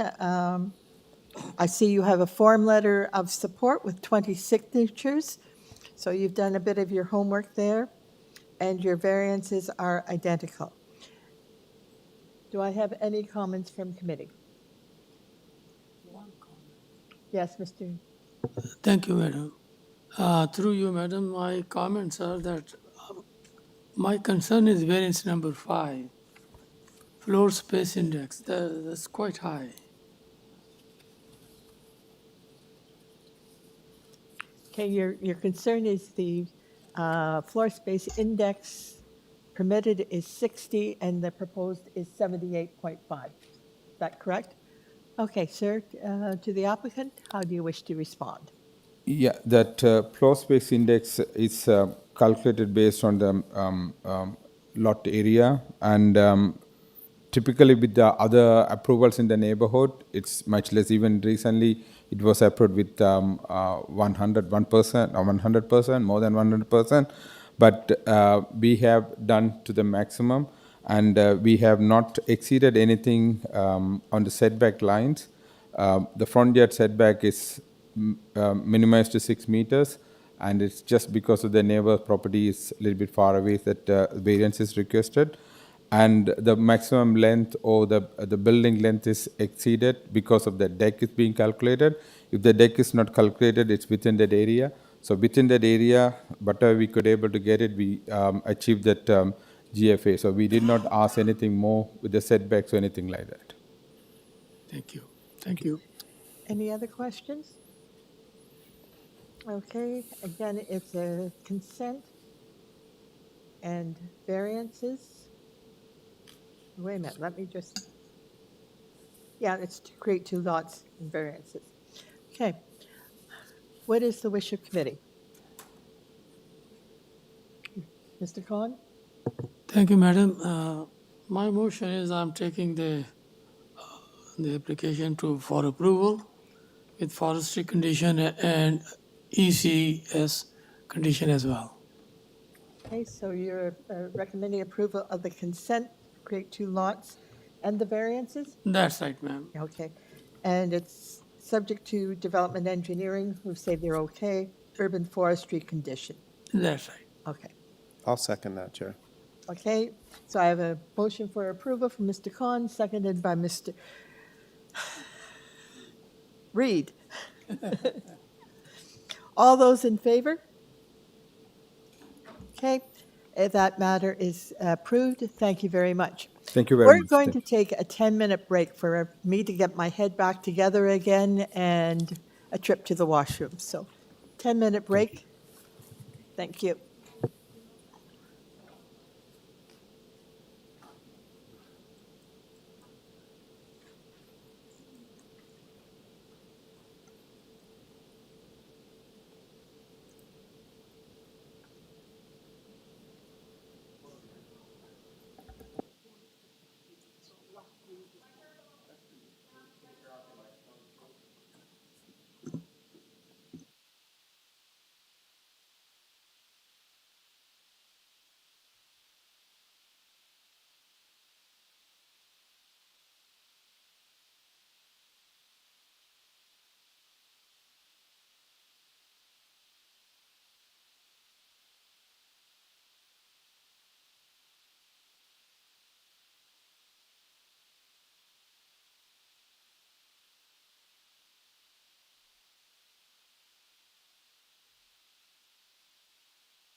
I've turned the video on, but it's not showing up, hey?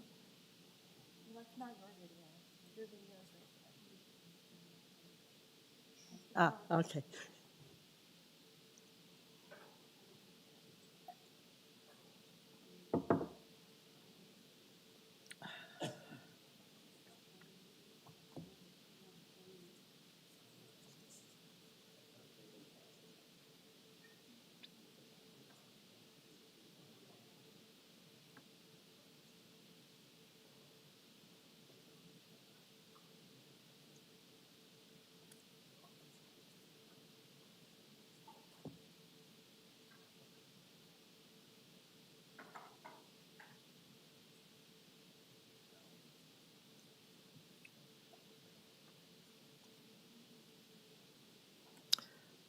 Okay, we're back. We're proceeding with application number 24 for 958 Milner Avenue. The application is for expansion of an existing car dealership, and there's a number of variances. Is there anyone in the audience who wishes to speak to the application for 958 Milner Avenue?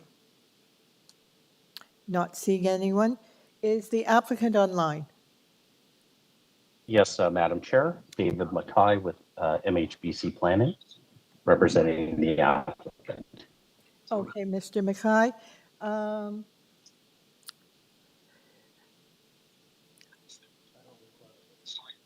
Okay, we're just checking to see whether anyone needs a presentation. Would you like me to undertake a presentation?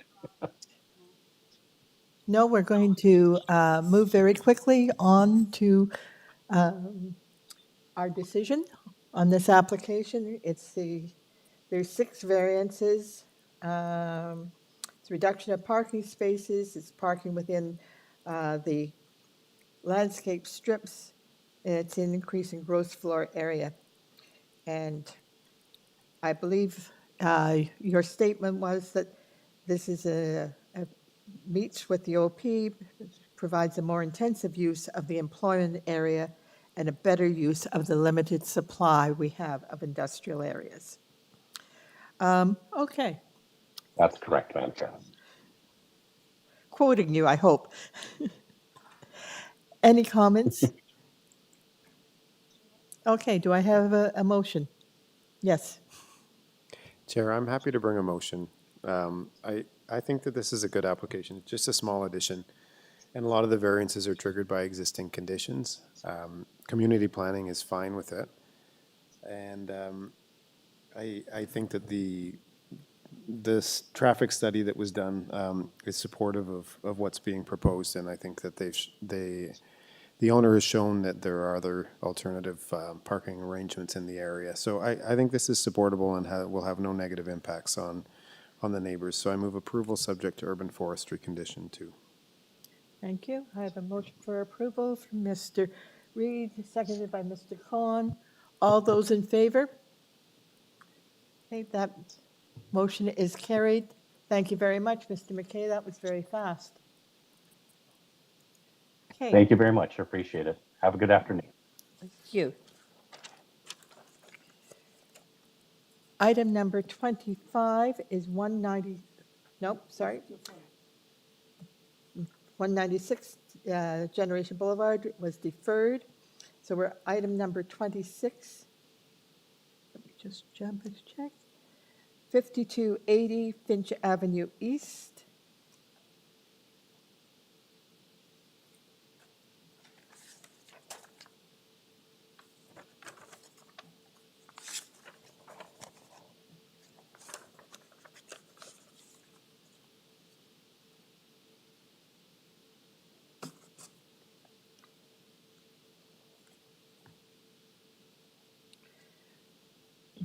The application at 5280 Finch Avenue East is to construct 3 one-story industrial office buildings.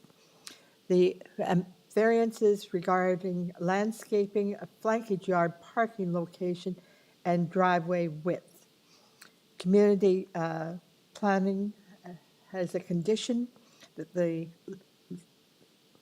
wish the development to be built in accordance with the site plan as provided to show the landscaping abutting Finch Avenue. Is there anyone in the audience who wishes to speak, or are you the applicant? Pardon? You're not the applicant? Okay, come down to the front, and you wish to speak to this item. Okay, let's get the applicant.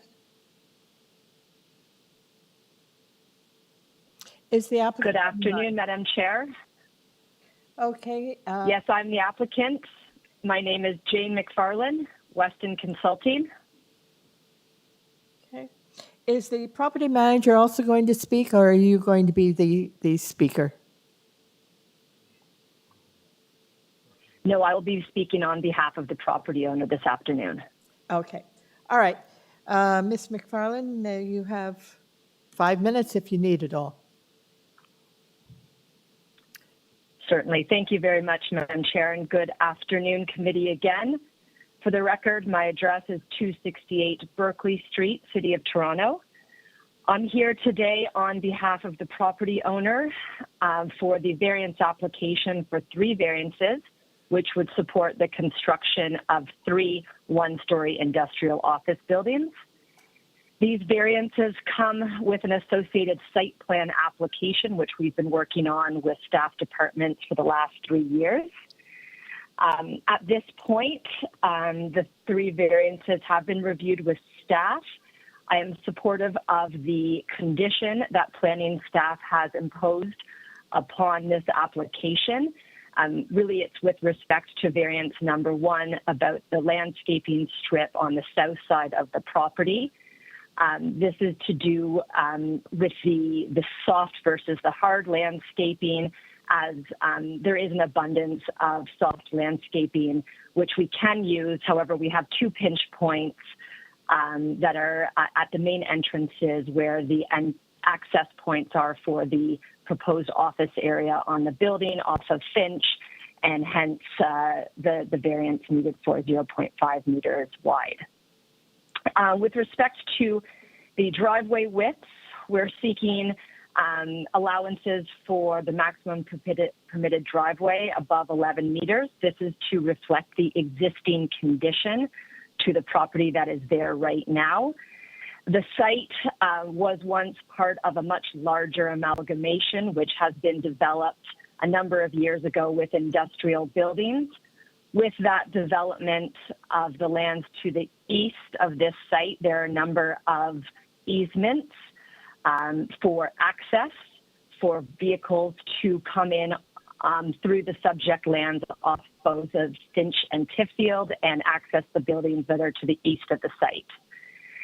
There is also a number of easements with City of Scarborough, now City of Toronto, and various utilities which encumber this property and also make it challenging to modify the driveway locations and widths.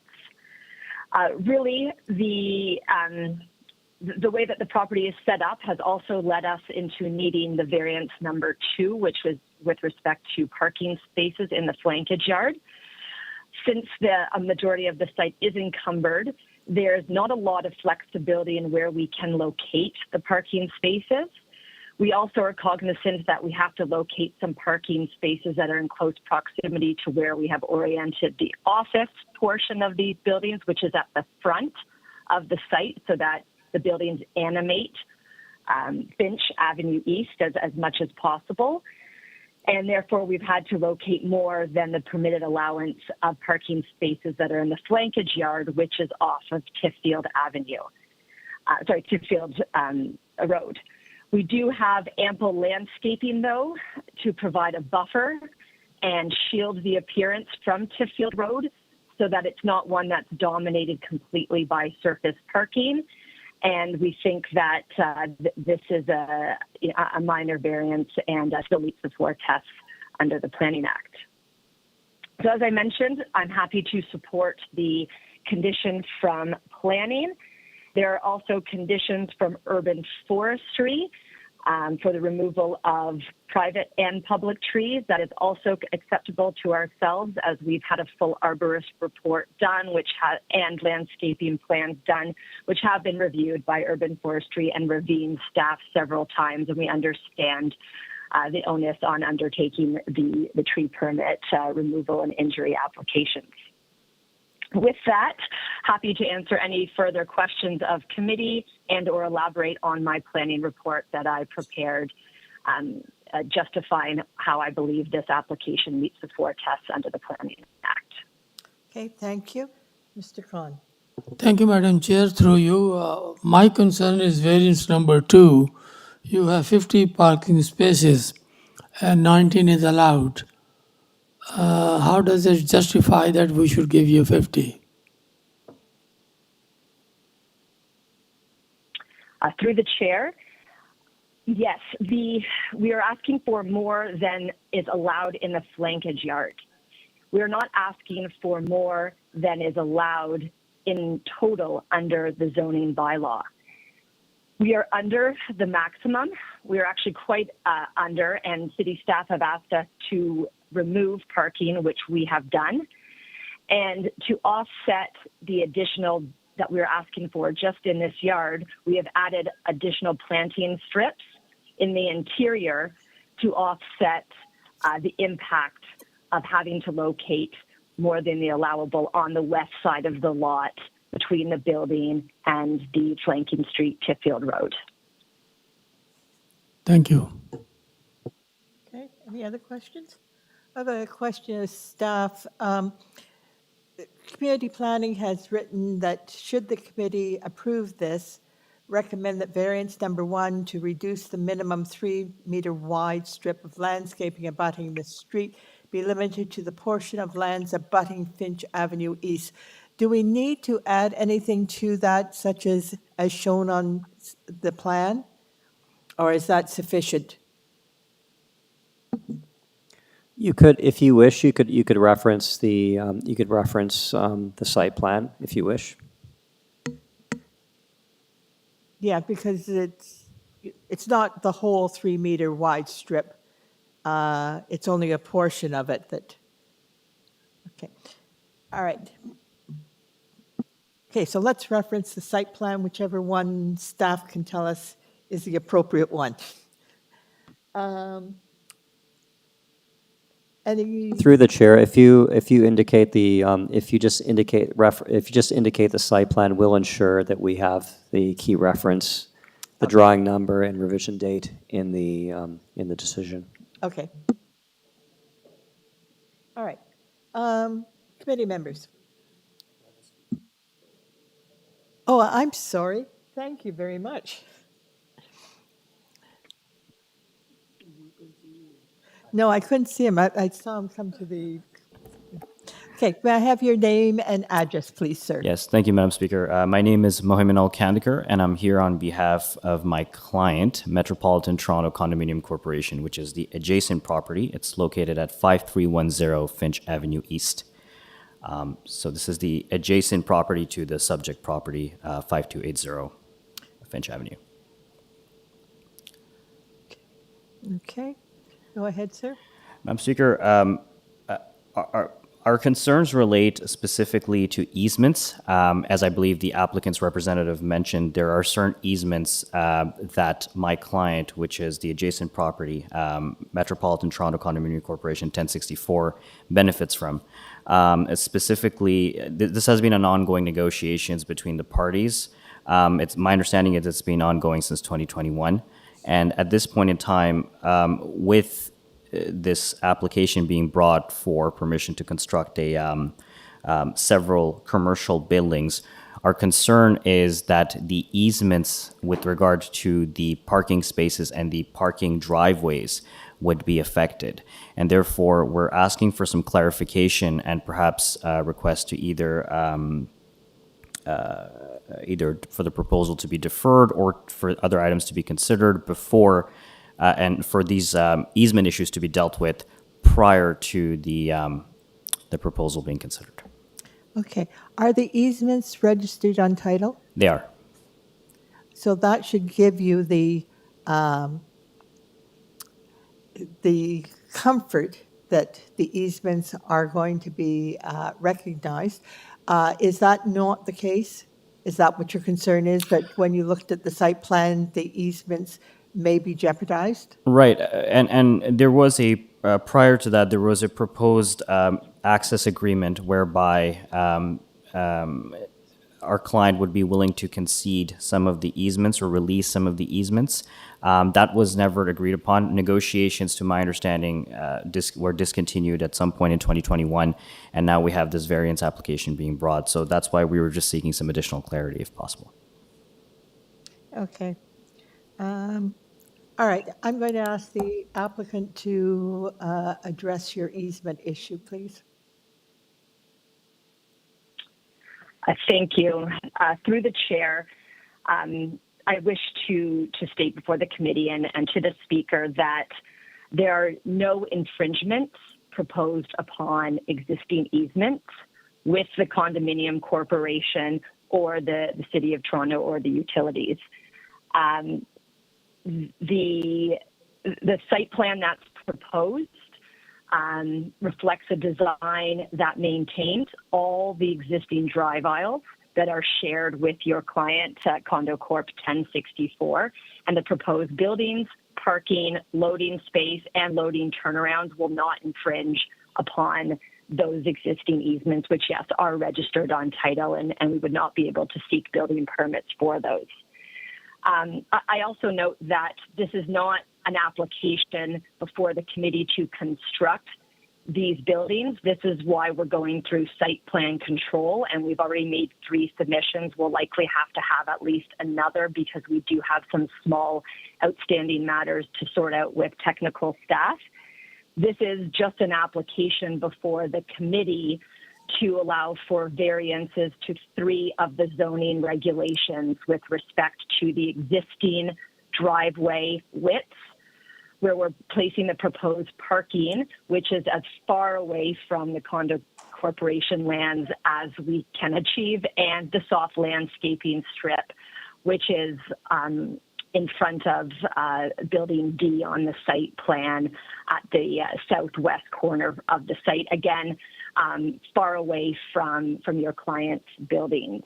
So in summary, no infringement, no change to the way the easements work as is legally required and as is registered on title. And we would not have that ability to infringe upon it unless both dominant and servient parties on those easements were acceptable to a different arrangement, and the city was acceptable to that as well. Okay, thank you. I've got a question back to the speaker. There is a request for a driveway width of 11 meters. Is that a concern to you? It would be not necessarily the extension of the width of the driveway, but rather my understanding of the site is there's currently one entry point into that driveway, which is off of Finch Avenue, on the south side of Finch Avenue. So I'm wondering if that request, and again, this is just as a request for clarification, I'm wondering if that request for an extension of the width of the driveway would in any way affect that entry point should the property be built. Okay, I see what you're doing. This is on that one thing. And so there's an existing, is it an easement from Finch Avenue East to the property that we're talking about, which is adjacent to your condo? That's the issue. Well, the easement, to my understanding, goes through that parking area. So starting from the entry point on Finch Avenue East, going all the way east up into my client's property, which is adjacent to the proposed site. And then do you have an issue with the driveway width? To the extent that the driveway width would not affect that entry point, I don't see any concerns, no. I'm not sure how we can address your concerns given what we have in front of us. I don't think flankage yard parking is an issue. Landscaping requirement probably is not an issue. The only variance that we have is the driveway width, and you're saying that you don't have a concern with that driveway width? Correct.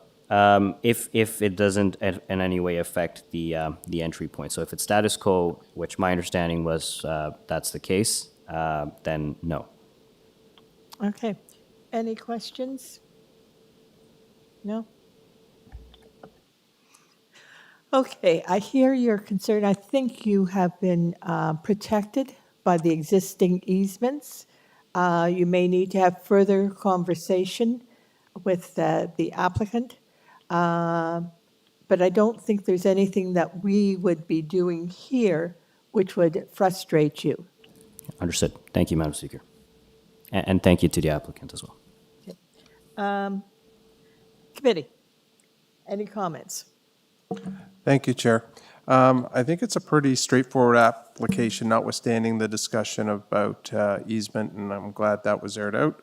I would like to see this approved, and I'd be willing to move in that direction, but those are my opinions. I have a comment.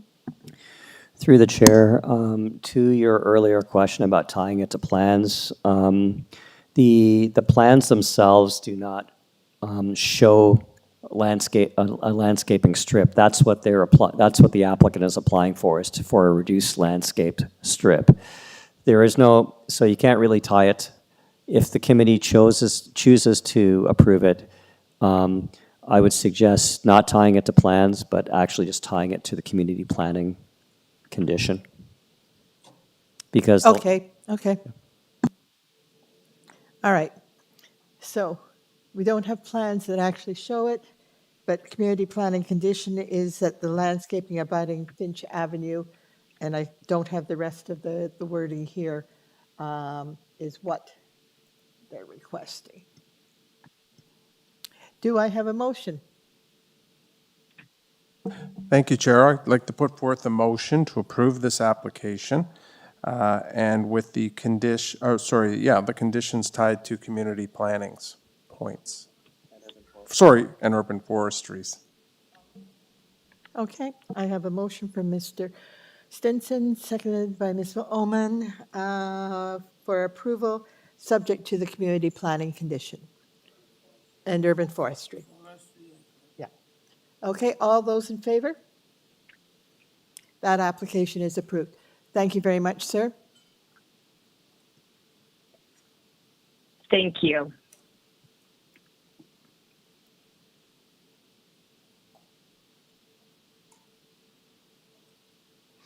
Item number 27, which is 88 Craigley Drive, has been deferred. So we're now on item 28, 777 Victoria Park Avenue.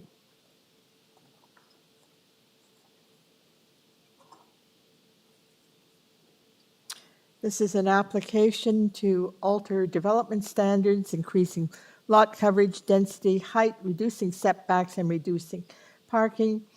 There are a number of changes. Are you the applicant, sir? Good afternoon, Madam Chair. I'm here on behalf of the applicant, yes. Okay. Let's get to item number 28, 770. May I have your name, sir? Yes, my name is Calvin Lantz, L-A-N-T-Z. Okay. You are the applicant. Is there anyone else in the audience who wishes to speak on this item? Got a number of you, quite a few of you. All right. You've heard before. If you would come down to the front and take a seat.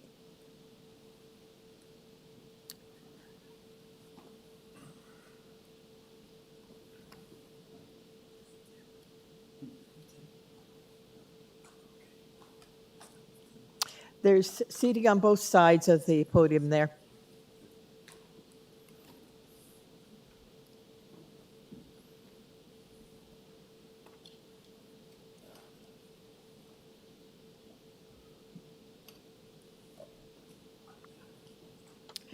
Just so I can understand who's in front of me, I have Mr. Lantz, who's speaking.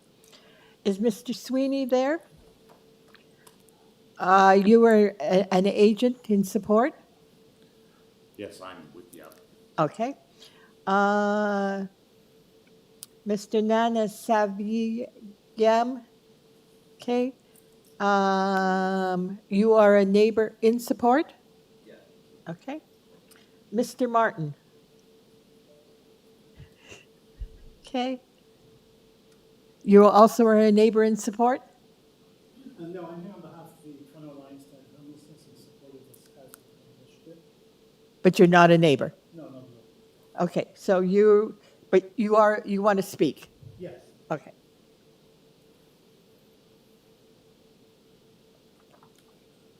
I have Lolita Davis.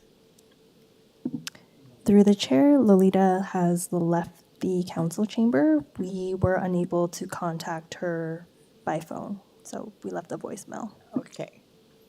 So, not available. Colleen Lambon.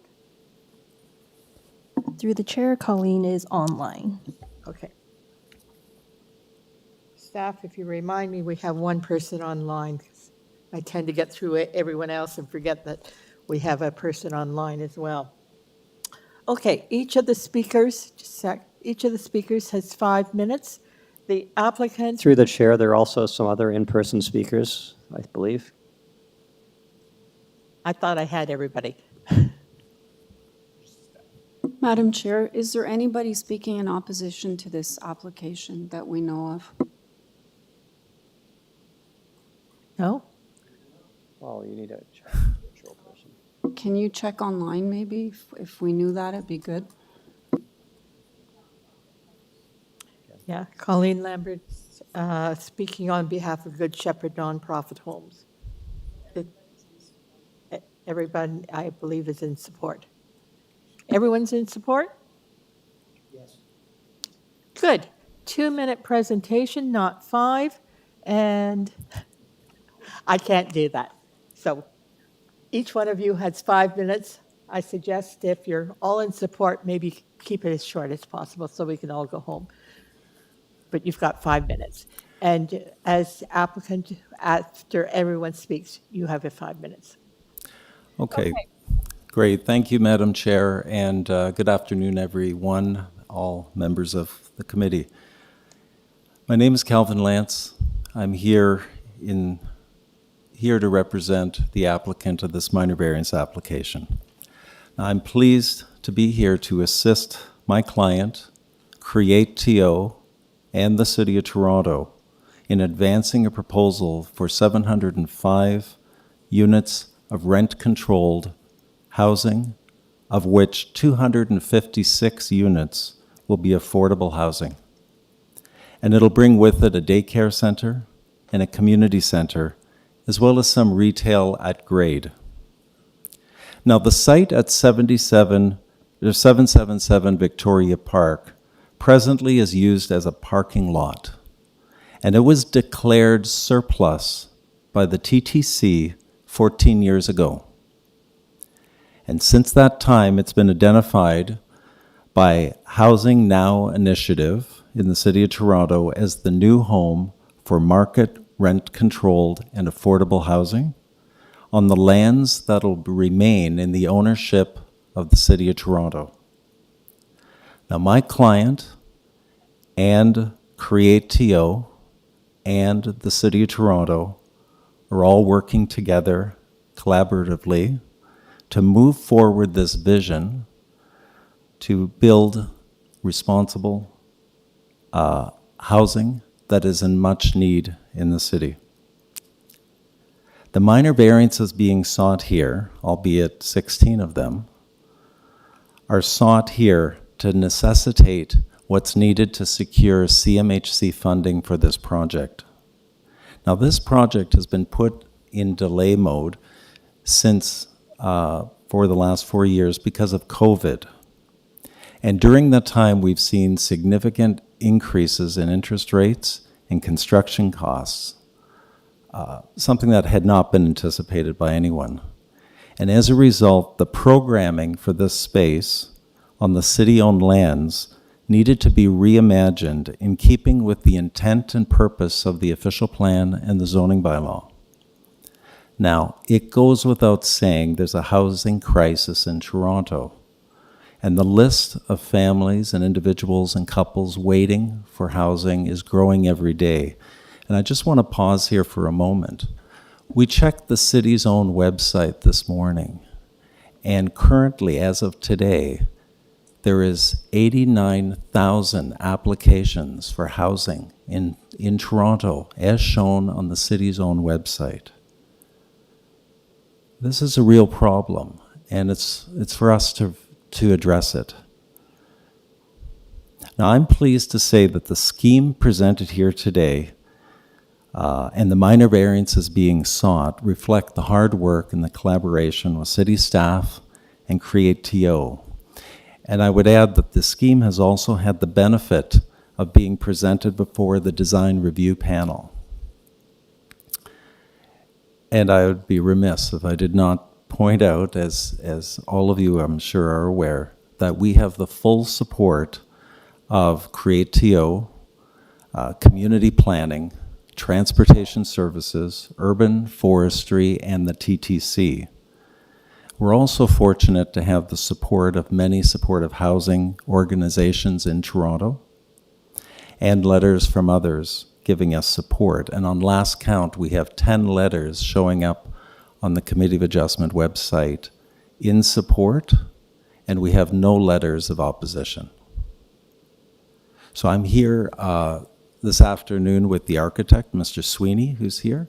I'm happy to answer any questions if you have any regarding the variance application. And Mr. Sweeney is also able to answer questions if necessary. Thank you. Any questions of the applicant? Okay. Mr. Sweeney. I think I'm Dermot Sweeney of Sweeney and Company Architects in Toronto. I'm really now here to answer questions if there are some. Can you hear me? Yeah. We were asked recently, just as a bit of background, to take a hard look at this, try to make it a feasible project. As was pointed out by Calvin, there have been lots of changes in the marketplace. We made the project more feasible. We worked with the design review panel and the city to make it a better project relative to impact, and we're able to simplify the building and I think make it a much better project. So we're quite proud of it. We've worked hard on it together with the city and the client's team. And if there are any questions, please let me know. Okay, any questions? Okay, thank you very much. Mr. Nanasivian. I'm still having trouble getting my tongue around some of these names. Don't worry. My name is Perwin Namsavaya. Must have been my statement. I'm also a volunteer for More Neighbors Toronto, a housing supply advocacy organization centered in the city, focused on delivering housing supply.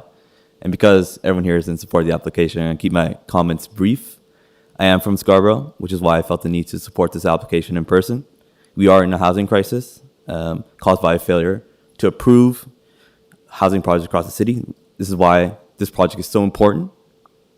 In a piece of lazy land, as Housing Now, TO, the organization would say, in these pieces of city-owned parking lots around transit stations, these are essential to building our way out of the housing crisis.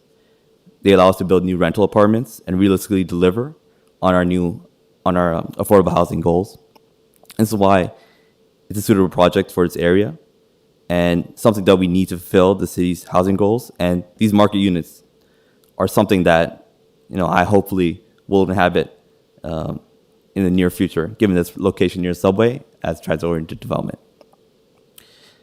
And I hope that this committee considers our affordable housing goals in mind, our 65,000 affordable housing units that Toronto has, and approves this project's variance. Thank you. Okay, thank you, sir. Mr. Martin? Yes, good afternoon. My name's Peter Martin. I'm the Housing Solutions Manager for the Toronto Alliance to End Homelessness. We're a collective impact initiative committed to ending homelessness in Toronto, and our network includes nonprofit organizations that support those living with homelessness and those who are housed and who must spend a disproportionate amount of their income on housing, as well as affordable and supportive housing developers, property managers, and landlords. TAH is also the non-Indigenous Community Advisory Board to the City of Toronto with regard to housing and homelessness issues. And we are here today to wholeheartedly support the application for minor variances that you've heard our colleagues speak to already. We feel that this is an important development in a perfect position geographically with regard to transit. One of the things that is recognized now increasingly, even at the provincial level, is the importance of utilizing transportation networks and nodes. And the proposed provincial planning statement with regard to major transit station areas recommends the use of parking lots adjacent to TTC stations for this exact type of housing. And I point out that Housing Now initiative is a transit-oriented initiative. And I'd like just to disentangle two issues around the concept of parking. The community advisory meetings, there was a lot of concern about the loss of commuter parking space by people who would be using their cars to get to the subway station. That, of course, is quite separate from the issue of the number of parking number of parking spaces in the development itself. And I'll speak to the former first.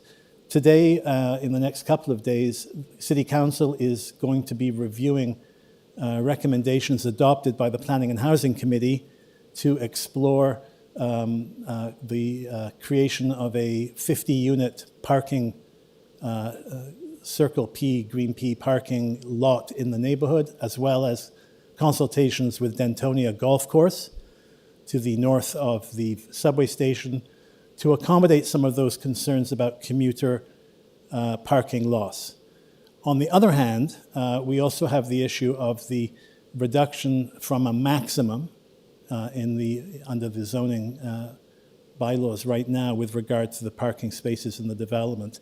I will point out two things. Firstly, because of the nature of this building and having 36% of those units being affordable housing, the expected demographics for tenancy in this building are going to be skewing towards households which do not own cars, particularly in relation to its proximity to the subway station. You're going to see families who are looking to move into this unit, this building, that do not have vehicles, which is going to vitiate the concern of neighborhood parking congestion.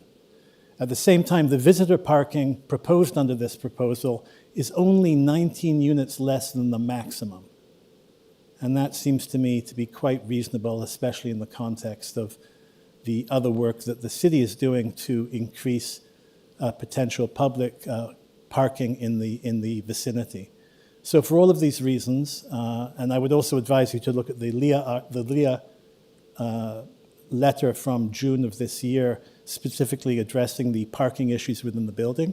For all of these reasons, the Toronto Alliance to End Homelessness is fully in support of this proposal, feels that any of the concerns that the neighbours have with regard to parking are being accommodated, and recommends wholeheartedly that the Committee of Adjustment approve the application for minor variances.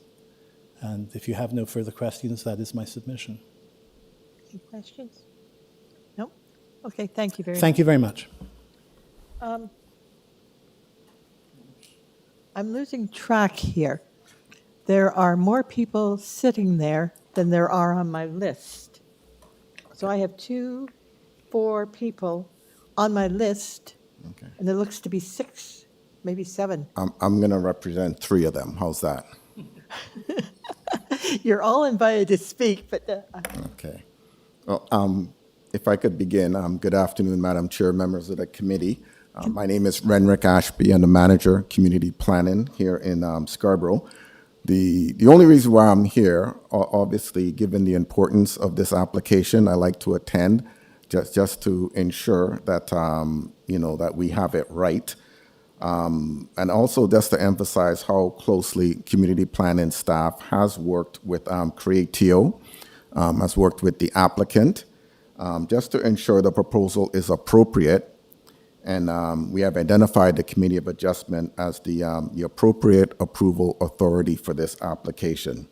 City planning staff has no concerns with this application, and we're in full support of it. So I just saved you 15 minutes. I'm open to any questions if you have any questions. Okay, thank you. Renrick, I haven't seen you in the past 10 years. Has it been that long? It must have been at least that long, but Okay. I'm glad you're still continuing to do your good work. Thank you. I appreciate it. Okay, so that's Renrick. The next person? No one else? No? Okay. I have Colleen Lamond on.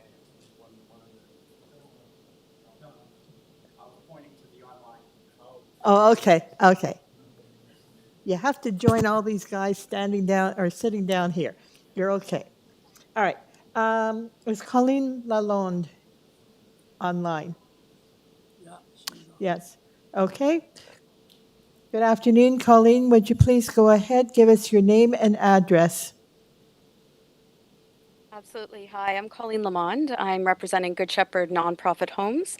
We're at 550 Queen Street East in Toronto, Ontario. So for 60 years, Good Shepherd has responded to the needs of our communities, providing person-centered health and housing and human services in the Greater Toronto and Hamilton areas, most recently Niagara region. Good Shepherd services include emergency food, clothing, emergency shelters for individuals and families, transitional housing and education for youth, hospice palliative care, community mental health programs, and supportive housing programs.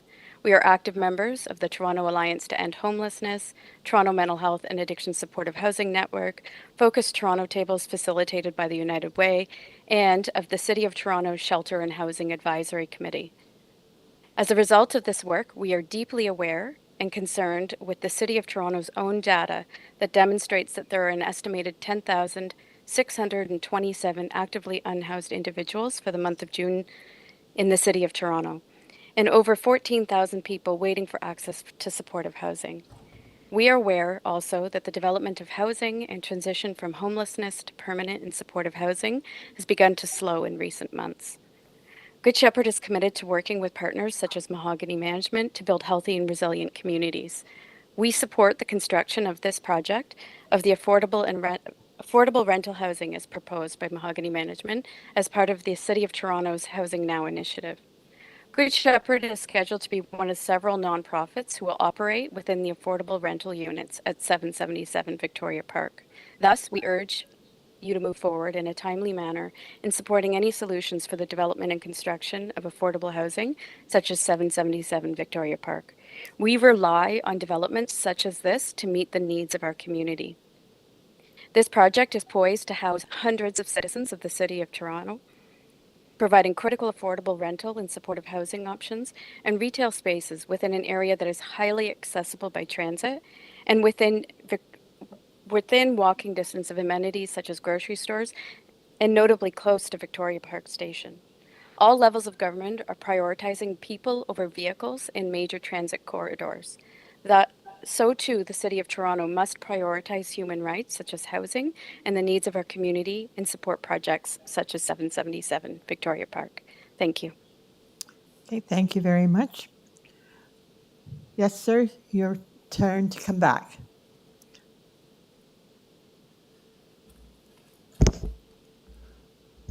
Thank you, Madam Chair. I will be brief. Just as a point of clarification, in our application, we originally applied for a variance to the visitor parking minimum requirement. We have since removed that variance. We're still looking for a parking variance, but not a variance to the minimum visitor parking. So just with that clarification, there was a comment made about parking, And the bylaw in this case would require 70 visitor parking spaces, which will be provided.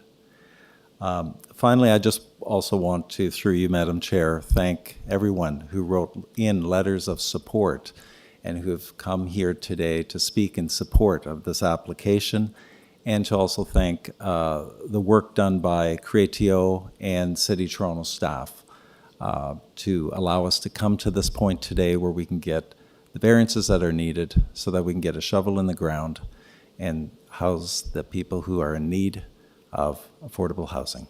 Thank you.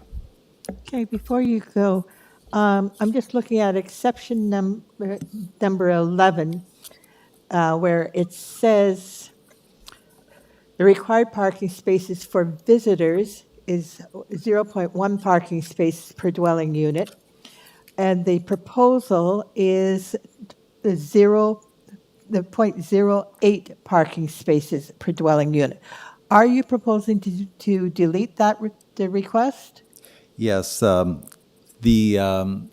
Committee of Adjustment had asked us to provide a strikeout to the committee, and we did so. That would have been done on Friday of last week. Okay, so And it's probably in our supplementary report. Yeah, that's what I had imagined. It's there. There's a lot of material on this particular item. And I just wanted to bring it to your attention that we're no longer seeking a visitor space variance. Okay. All right. Any other questions? Nope. All right. We have a resolution. Now, I believe the resolution is to the supplementary report. Do we need to move to the supplementary report, or is committee happy with what they've heard? Thank you, Chair. I think, for me, I'm very happy with what I heard, and you quite frankly had me at 705 units. So I'm good with everything I've heard so far, and unless the other members have concerns, which doesn't seem they do, I'd like to move forward at some point with a motion. Thank you. Okay. Any other comments? No? Okay, do I have a motion? Thank you, Chair. I would like to approve this variance and as amended. Thank you. Madam Chair, I'll second that motion. For all the reasons that have been stated, we are in need of housing. It is an important development, and it's nice to see that there is going to be a significant affordable housing component in the building. Hopefully some of it will be RGI. Yeah, so I will be supporting the amended application. I'll second the motion if that was a motion, Mr. Stinson. Okay, thank you.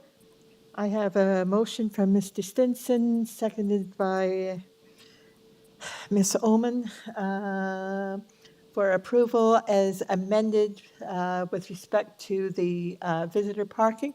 All those in favor? Thank you very much. Keep up the good work, guys. Great. Thank you so much.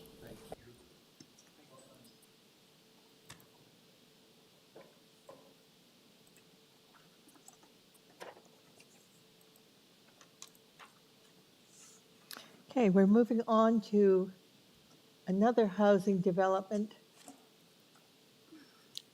Item 29.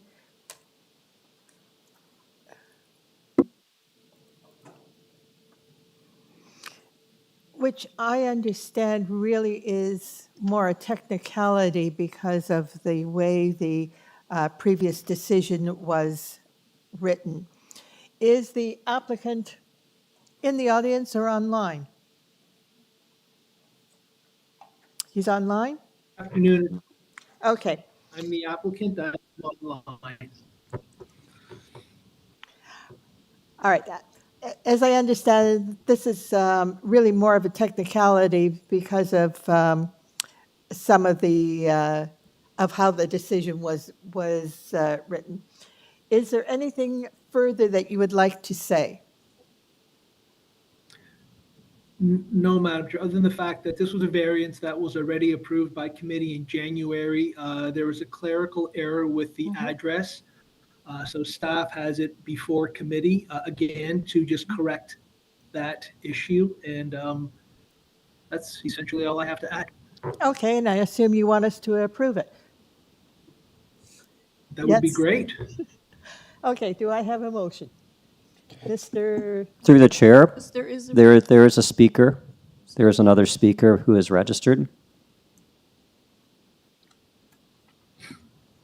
Okay, Seconded. wait a minute, I've got a speaker, sorry. Is the speaker online? Okay. Ms. McFarland, do you wish to, would you please proceed?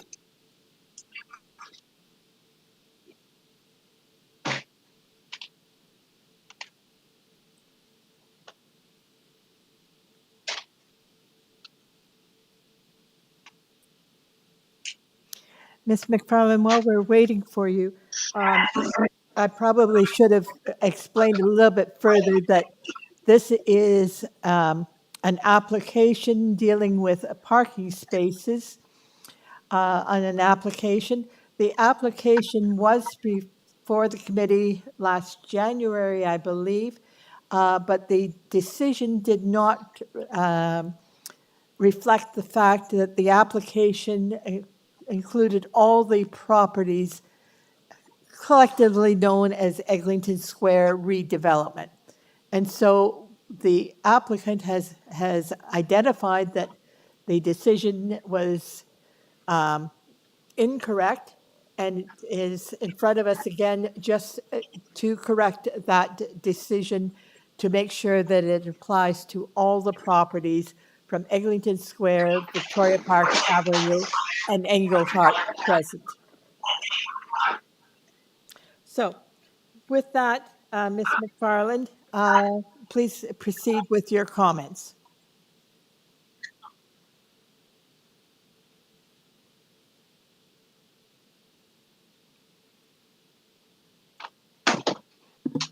Through the chair, Louise McFarland, you're unmuted.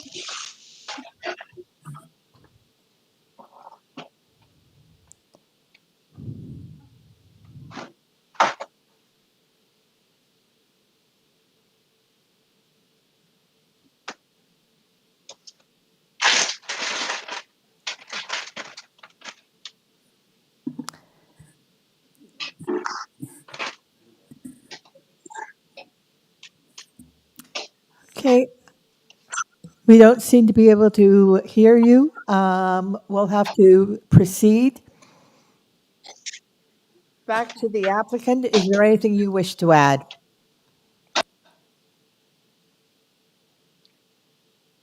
Mr. Giannakos? No, there is not. There's Okay. nothing that I wish to add. Okay. Thank you, ma'am. All right. Committee, we're unable to hear. So what is the wish of the committee?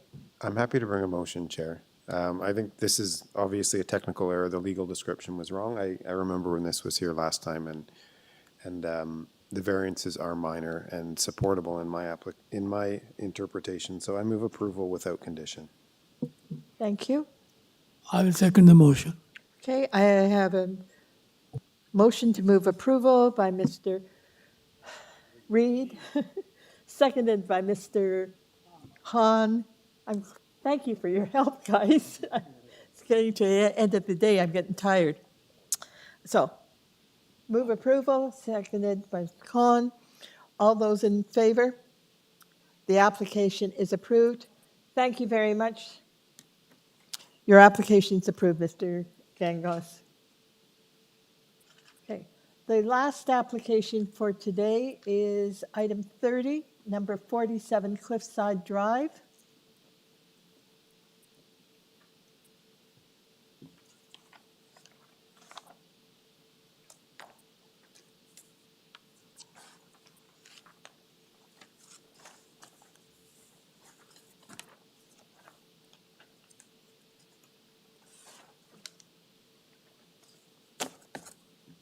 I have listed two speakers, the agent and a neighbor in opposition. Let me introduce this.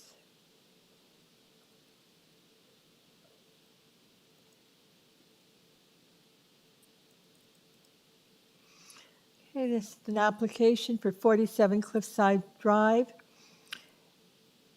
It is to legalize the existing side yard sunroom. The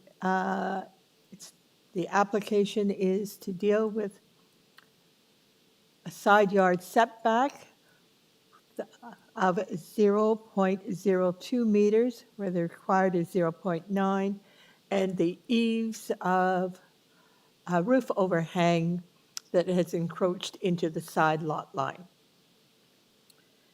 Mr. Goldman, are you there? Mr. Goldman, would you please identify yourself, give your name and address? Good afternoon, Chair, members of the committee. My name is Barry Goldman, and my address is 321 Carlaw Avenue, Suite 203, Toronto, Ontario. Thank you. I understand the neighbors there to oppose, so I'll make a very brief presentation. The homeowners purchased this house roughly 20 years ago. There was an existing deck in the current location shown on the plans and survey. Roughly 8 years ago, the homeowners elected to hire a sunroom company to enclose the deck and create a sunroom on the existing deck. That occurred 8 years ago. The homeowners were recently alerted that the existing condition did not comply with zoning, and they've hired me to try and legalize the existing construction. I understand the neighbor is concerned about encroachment. I'll just say we are not proposing an encroachment. I have an up-to-date survey that shows the location of the deck and the associated structure entirely on the subject property. I understand there is some dispute between the adjacent neighbor and our homeowner in the survey.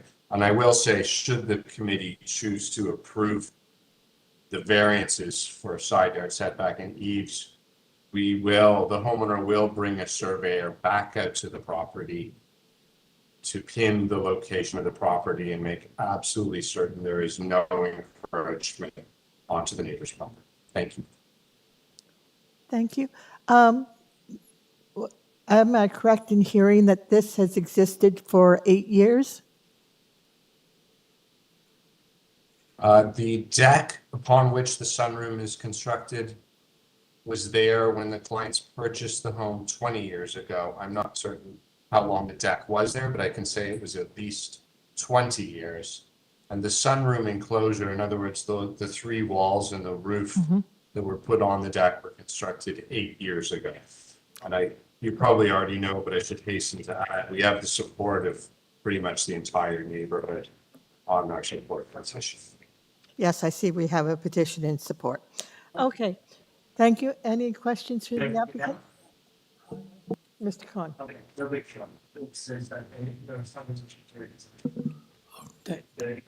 Thank you. Madam Chair, my question through you is that has this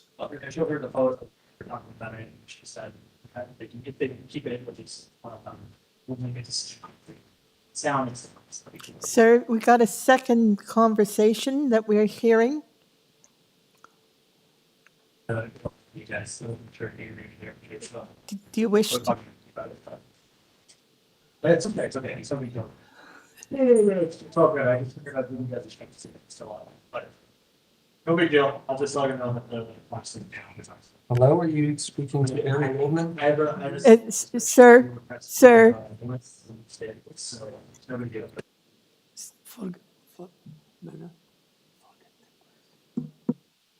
Okay. Go ahead, ask your question. We have a question for Mr. Goldman, for Mr. Hahn. Thank you, Madam Chair. Through you, I'll make my question very simple. Has these variances been brought to the notice of your neighbors? Are you guys gonna be there Tuesday? Yes, the neighbors are all aware of the requested Okay, variances. okay, so I'm probably. And they Thank are you. in favor of the committee approval. Okay, Thank you. thank you. Any further questions? And I should also add, I misspoke, the enclosure was constructed to builders and they were not eight. No, we're probably gonna come by. Through the chair, can you ask the applicant to reduce the background noise? Okay, cool. I'll button down. Okay. You're gonna be there Tuesday, that's not right. Sir, we need to have you release the background noise. Okay, is We- that better? That's better. We can't understand what is going on with too many voices. Is Mr. Gal there, please?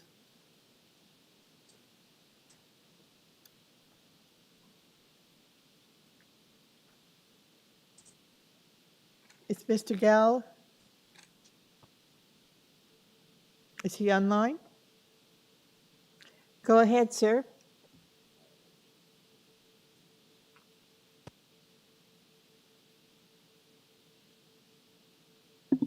Through the chair, Frank Gao, you have been Hi, unmuted. Madam Chair.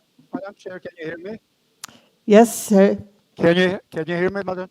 I can hear you. Hello? Can I have your name and address, please? Your name? Good afternoon, Madam Chair. My name is Frank Gal. I live at 45 Cliffside, Scarborough. Okay. I'm adjacent homeowner of 47 Cliffside Drive.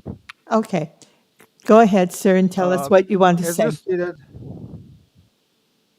As you stated, Madam Chair, the public hearing notice lists two points of application. Number one, they try to reduce the side setback from 0.9 meter to 0.002 meter.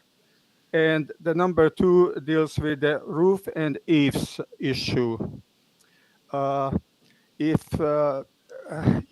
you could bring up, if the staff is there, could bring up Mr. Goldman's,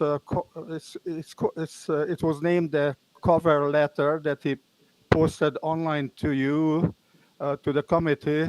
Let's see, cover letter. We have cover a letter. drawing here that may be. It's dated July the 4th, 2024. So basically what he says that on page 4, under variances, he says the variances we are requesting is a side yard setback of 0.2 meter. And he's saying the east will be 0.00 meter from the property line. Now, as I said, right now, what you send me, the information, the proposed roof overhang is 8 inches, and it has encroached to the side lot line. On page 2 of this letter that Mr. Goldman has sent in, the last point, we are not proposing that the sunroom encroaches. We will ensure that the contractor will obtain a survey and ensure that no encroachment will happen over the neighboring property. If it does, the eaves will be cut and reinstalled to ensure that there is no encroachment. The first question I have with this, right now, if we move that, we are going to legalize the side yard setback to 0.2 meters, which is less than an inch. How exactly they're going to access and repair the roofing encroachment over my property? Are they going to hire a helicopter and lower a person? Because to get to my land, they will be trespassing. So this is one of the major issues. And I made I sent in 2 letters. The first was called Opposition 1. The second one is addendum to it, Opposition 2. And that showed there are other encroachments. This is why Mr. Goldman is proposing now that the homeowner is willing to call back the surveyor and shoot on the argument I'm having. Well, I'm more than happy to say that if they're willing to do that, fine, because I really know, I measured the distances out, that the main wall is at 0.2 meters from the sideline, and therefore what they're called the ledge, which is 4.5 inches, is encroaching into my property. As well, I think it was Mr. David Stinson who mentioned today that there are 4 tests. The number one test is really, and on page 2 of their application, there's a question, why is it not possible to comply? First of all, this building was built 12 years ago. Their letter stated 12 years ago, now it's changing it to 8 years. There's no answer, they didn't answer the question. That question was put on the application form because if you read section 45, there's the addendum to it, and that question, it says schedule that has to be added to the application for minor variance out of section 45. That question comes from there. They have, the onus is on the homeowner that is asking for the minor variance to prove that really this variance is needed. No, why would somebody need a variance? Sometimes it's needed because the shape of the lot is such that really they need a couple of inches. Sir, you the have applicant say half a that- minute. Can you wrap up your comments, please? Well, it's almost impossible. You said 5 minutes. I had other discussions here. I have been online for about 5 hours now. You had discussions with people 20, 25 minutes. All I'm saying, okay, can somebody from city planning clarify they want to approve this application with a condition? Can somebody from it's called the SAD report. The SAD report says that should you approve of this application, now we don't know the application has only 1 or 2 points because Mr. Goldman says there's no effect from the roof or eaves. So should you approve of it? Basically, what they're recommending, you should also say that other zoning nonconformities that may appear on these plans, what does it mean in plain English? So does it mean that what I say encroachment is happening, that's not reflected on the plans? Okay, sir. And I'll therefore, answer if if you you bring listen down for your a minute, written sir. decision approving this application, We're going to, I'm sorry? if we approve this application, we approve it with a condition that the condition is that the sunroom and be built in accordance with the proposed site plan. So planning staff or the building department will have to go out there and ensure that the building has been built as approved by this variance. Okay, so it means that if they come out and they find that the sunroom is encroaching into my property, that therefore is not in accordance, because the plan that has been sent to the city planning is not correct. All right, sir, the best we can do in is, accordance with the plan, but it's not correct with the survey. okay, all right. So There is a, all I'm trying to say, all I want to say is that if you go ahead and approve it, it's fine with me, but make sure that any encroachment that doesn't appear on what they filed with the city on that plan is not authorized by you. It's not covered in your decision. yes, usually if you look at the careful wording of the decision, it will talk about the site plan, and it will also say anything that is not authorized will not be approved, even if it shows on that site plan. So what you're asking for is for the Even community if it's not shown on the site plan. Yes, what you're asking for is for community planning, or for the application to be approved, subject to the drawings, only as reflected by the variance application. Anything else on that drawing, they're not going to look at. So I think that's what you're wanting. The applicant has said he will provide another surveyor. To ensure that everything is as shown on the plan. So that's the best we can do, So that sir. would be fine. Yeah, if you put that condition in that they will bring back the surveyor to prove that everything is accordance with their survey plan, there's no encroachment. No, we don't, the applicant has suggested the surveyor. The city doesn't provide a surveyor. The city will ask for confirmation that the You can plans put that that we're as a seeing are condition in shown. your, Okay, Yeah. can I just clarify? can you put that in as Go a ahead. condition as you No, approval of sir, the? sir, no, we cannot. We do not have the ability to put in a condition that asks the applicant to do what, to do that kind of thing, such as a survey. We only deal with Okay, things that so, the city departments have control over. So we have to take may I, in, may I just clarify one more point? I don't want to take up too much of your well, time. you've I taken just up, want to make sure, uh-huh. I'm sorry? No, you've taken up, Okay, you've been afforded a lot of time, so I understand your concern, and a lot of it is a privacy issue in terms of whether you're going to let them go onto your property to fix the eaves troughs, because it looks like that's the only way it could be done if they're still encroaching. But we cannot put any such conditions on any kind of approval. is the city planning is putting the condition if you approve, it's not you, but recommended that you put in this. Don't you see that on page 2, what they're recommending? No, the planning reports basically says the owner shall build substantially in accordance with the proposed site plan drawing. It has been built already. They're not, they shall not build. It has been built. It built 12 years ago. That's It's right. existing building. That's why this is before us, for whatever reason, it got flagged for us to legalize it. But this committee has to. Right. This committee has to look at it as though it wasn't built. That's how it works. It's correct. Right. But in front of your committee, there's already a bylaw infraction because the roof is overhanging already. Okay, sir. Okay, but we can't don't deal with with anything bylaw further than that. We've answered your question. It's not shown on the, it's You not have shown on the survey. That's a funny thing. It's not shown on Mr. Goldman's plans either. It's not shown on the survey. It's not shown on Mr. Goldman's plan. So how's it covered then?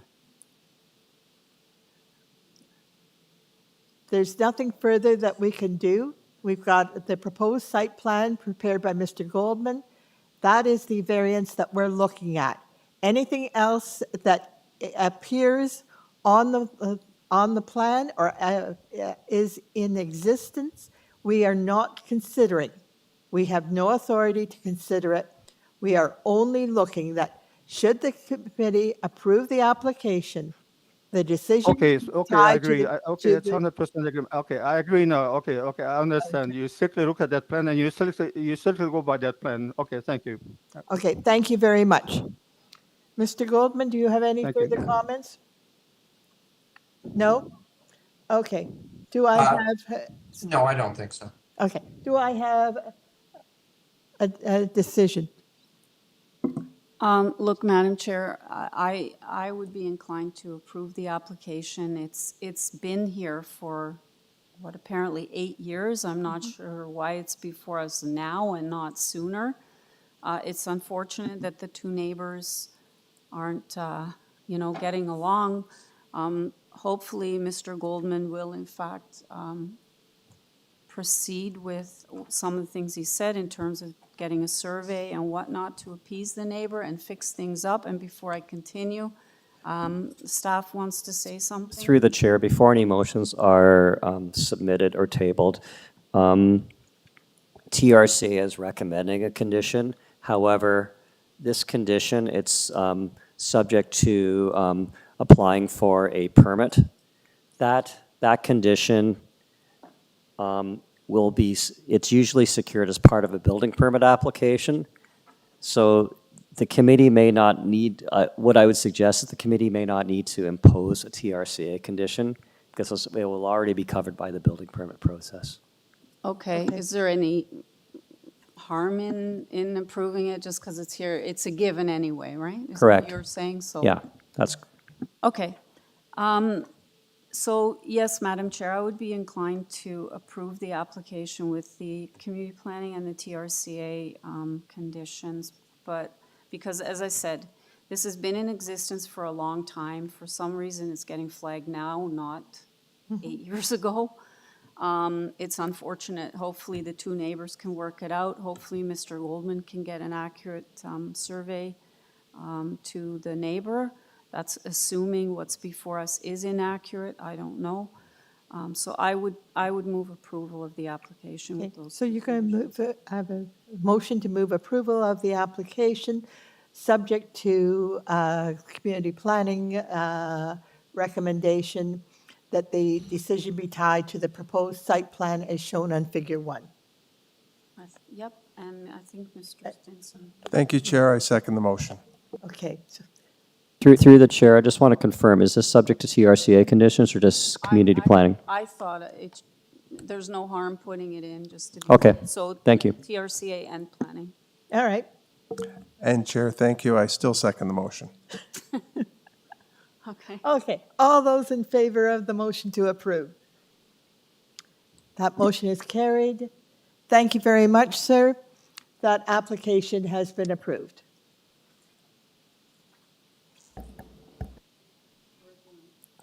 Okay. I don't think I have anything further. So, do I have a motion to adjourn? Thank you, Chair. Mr. Motion to Stinson? adjourn. Okay, thank you very much. Our next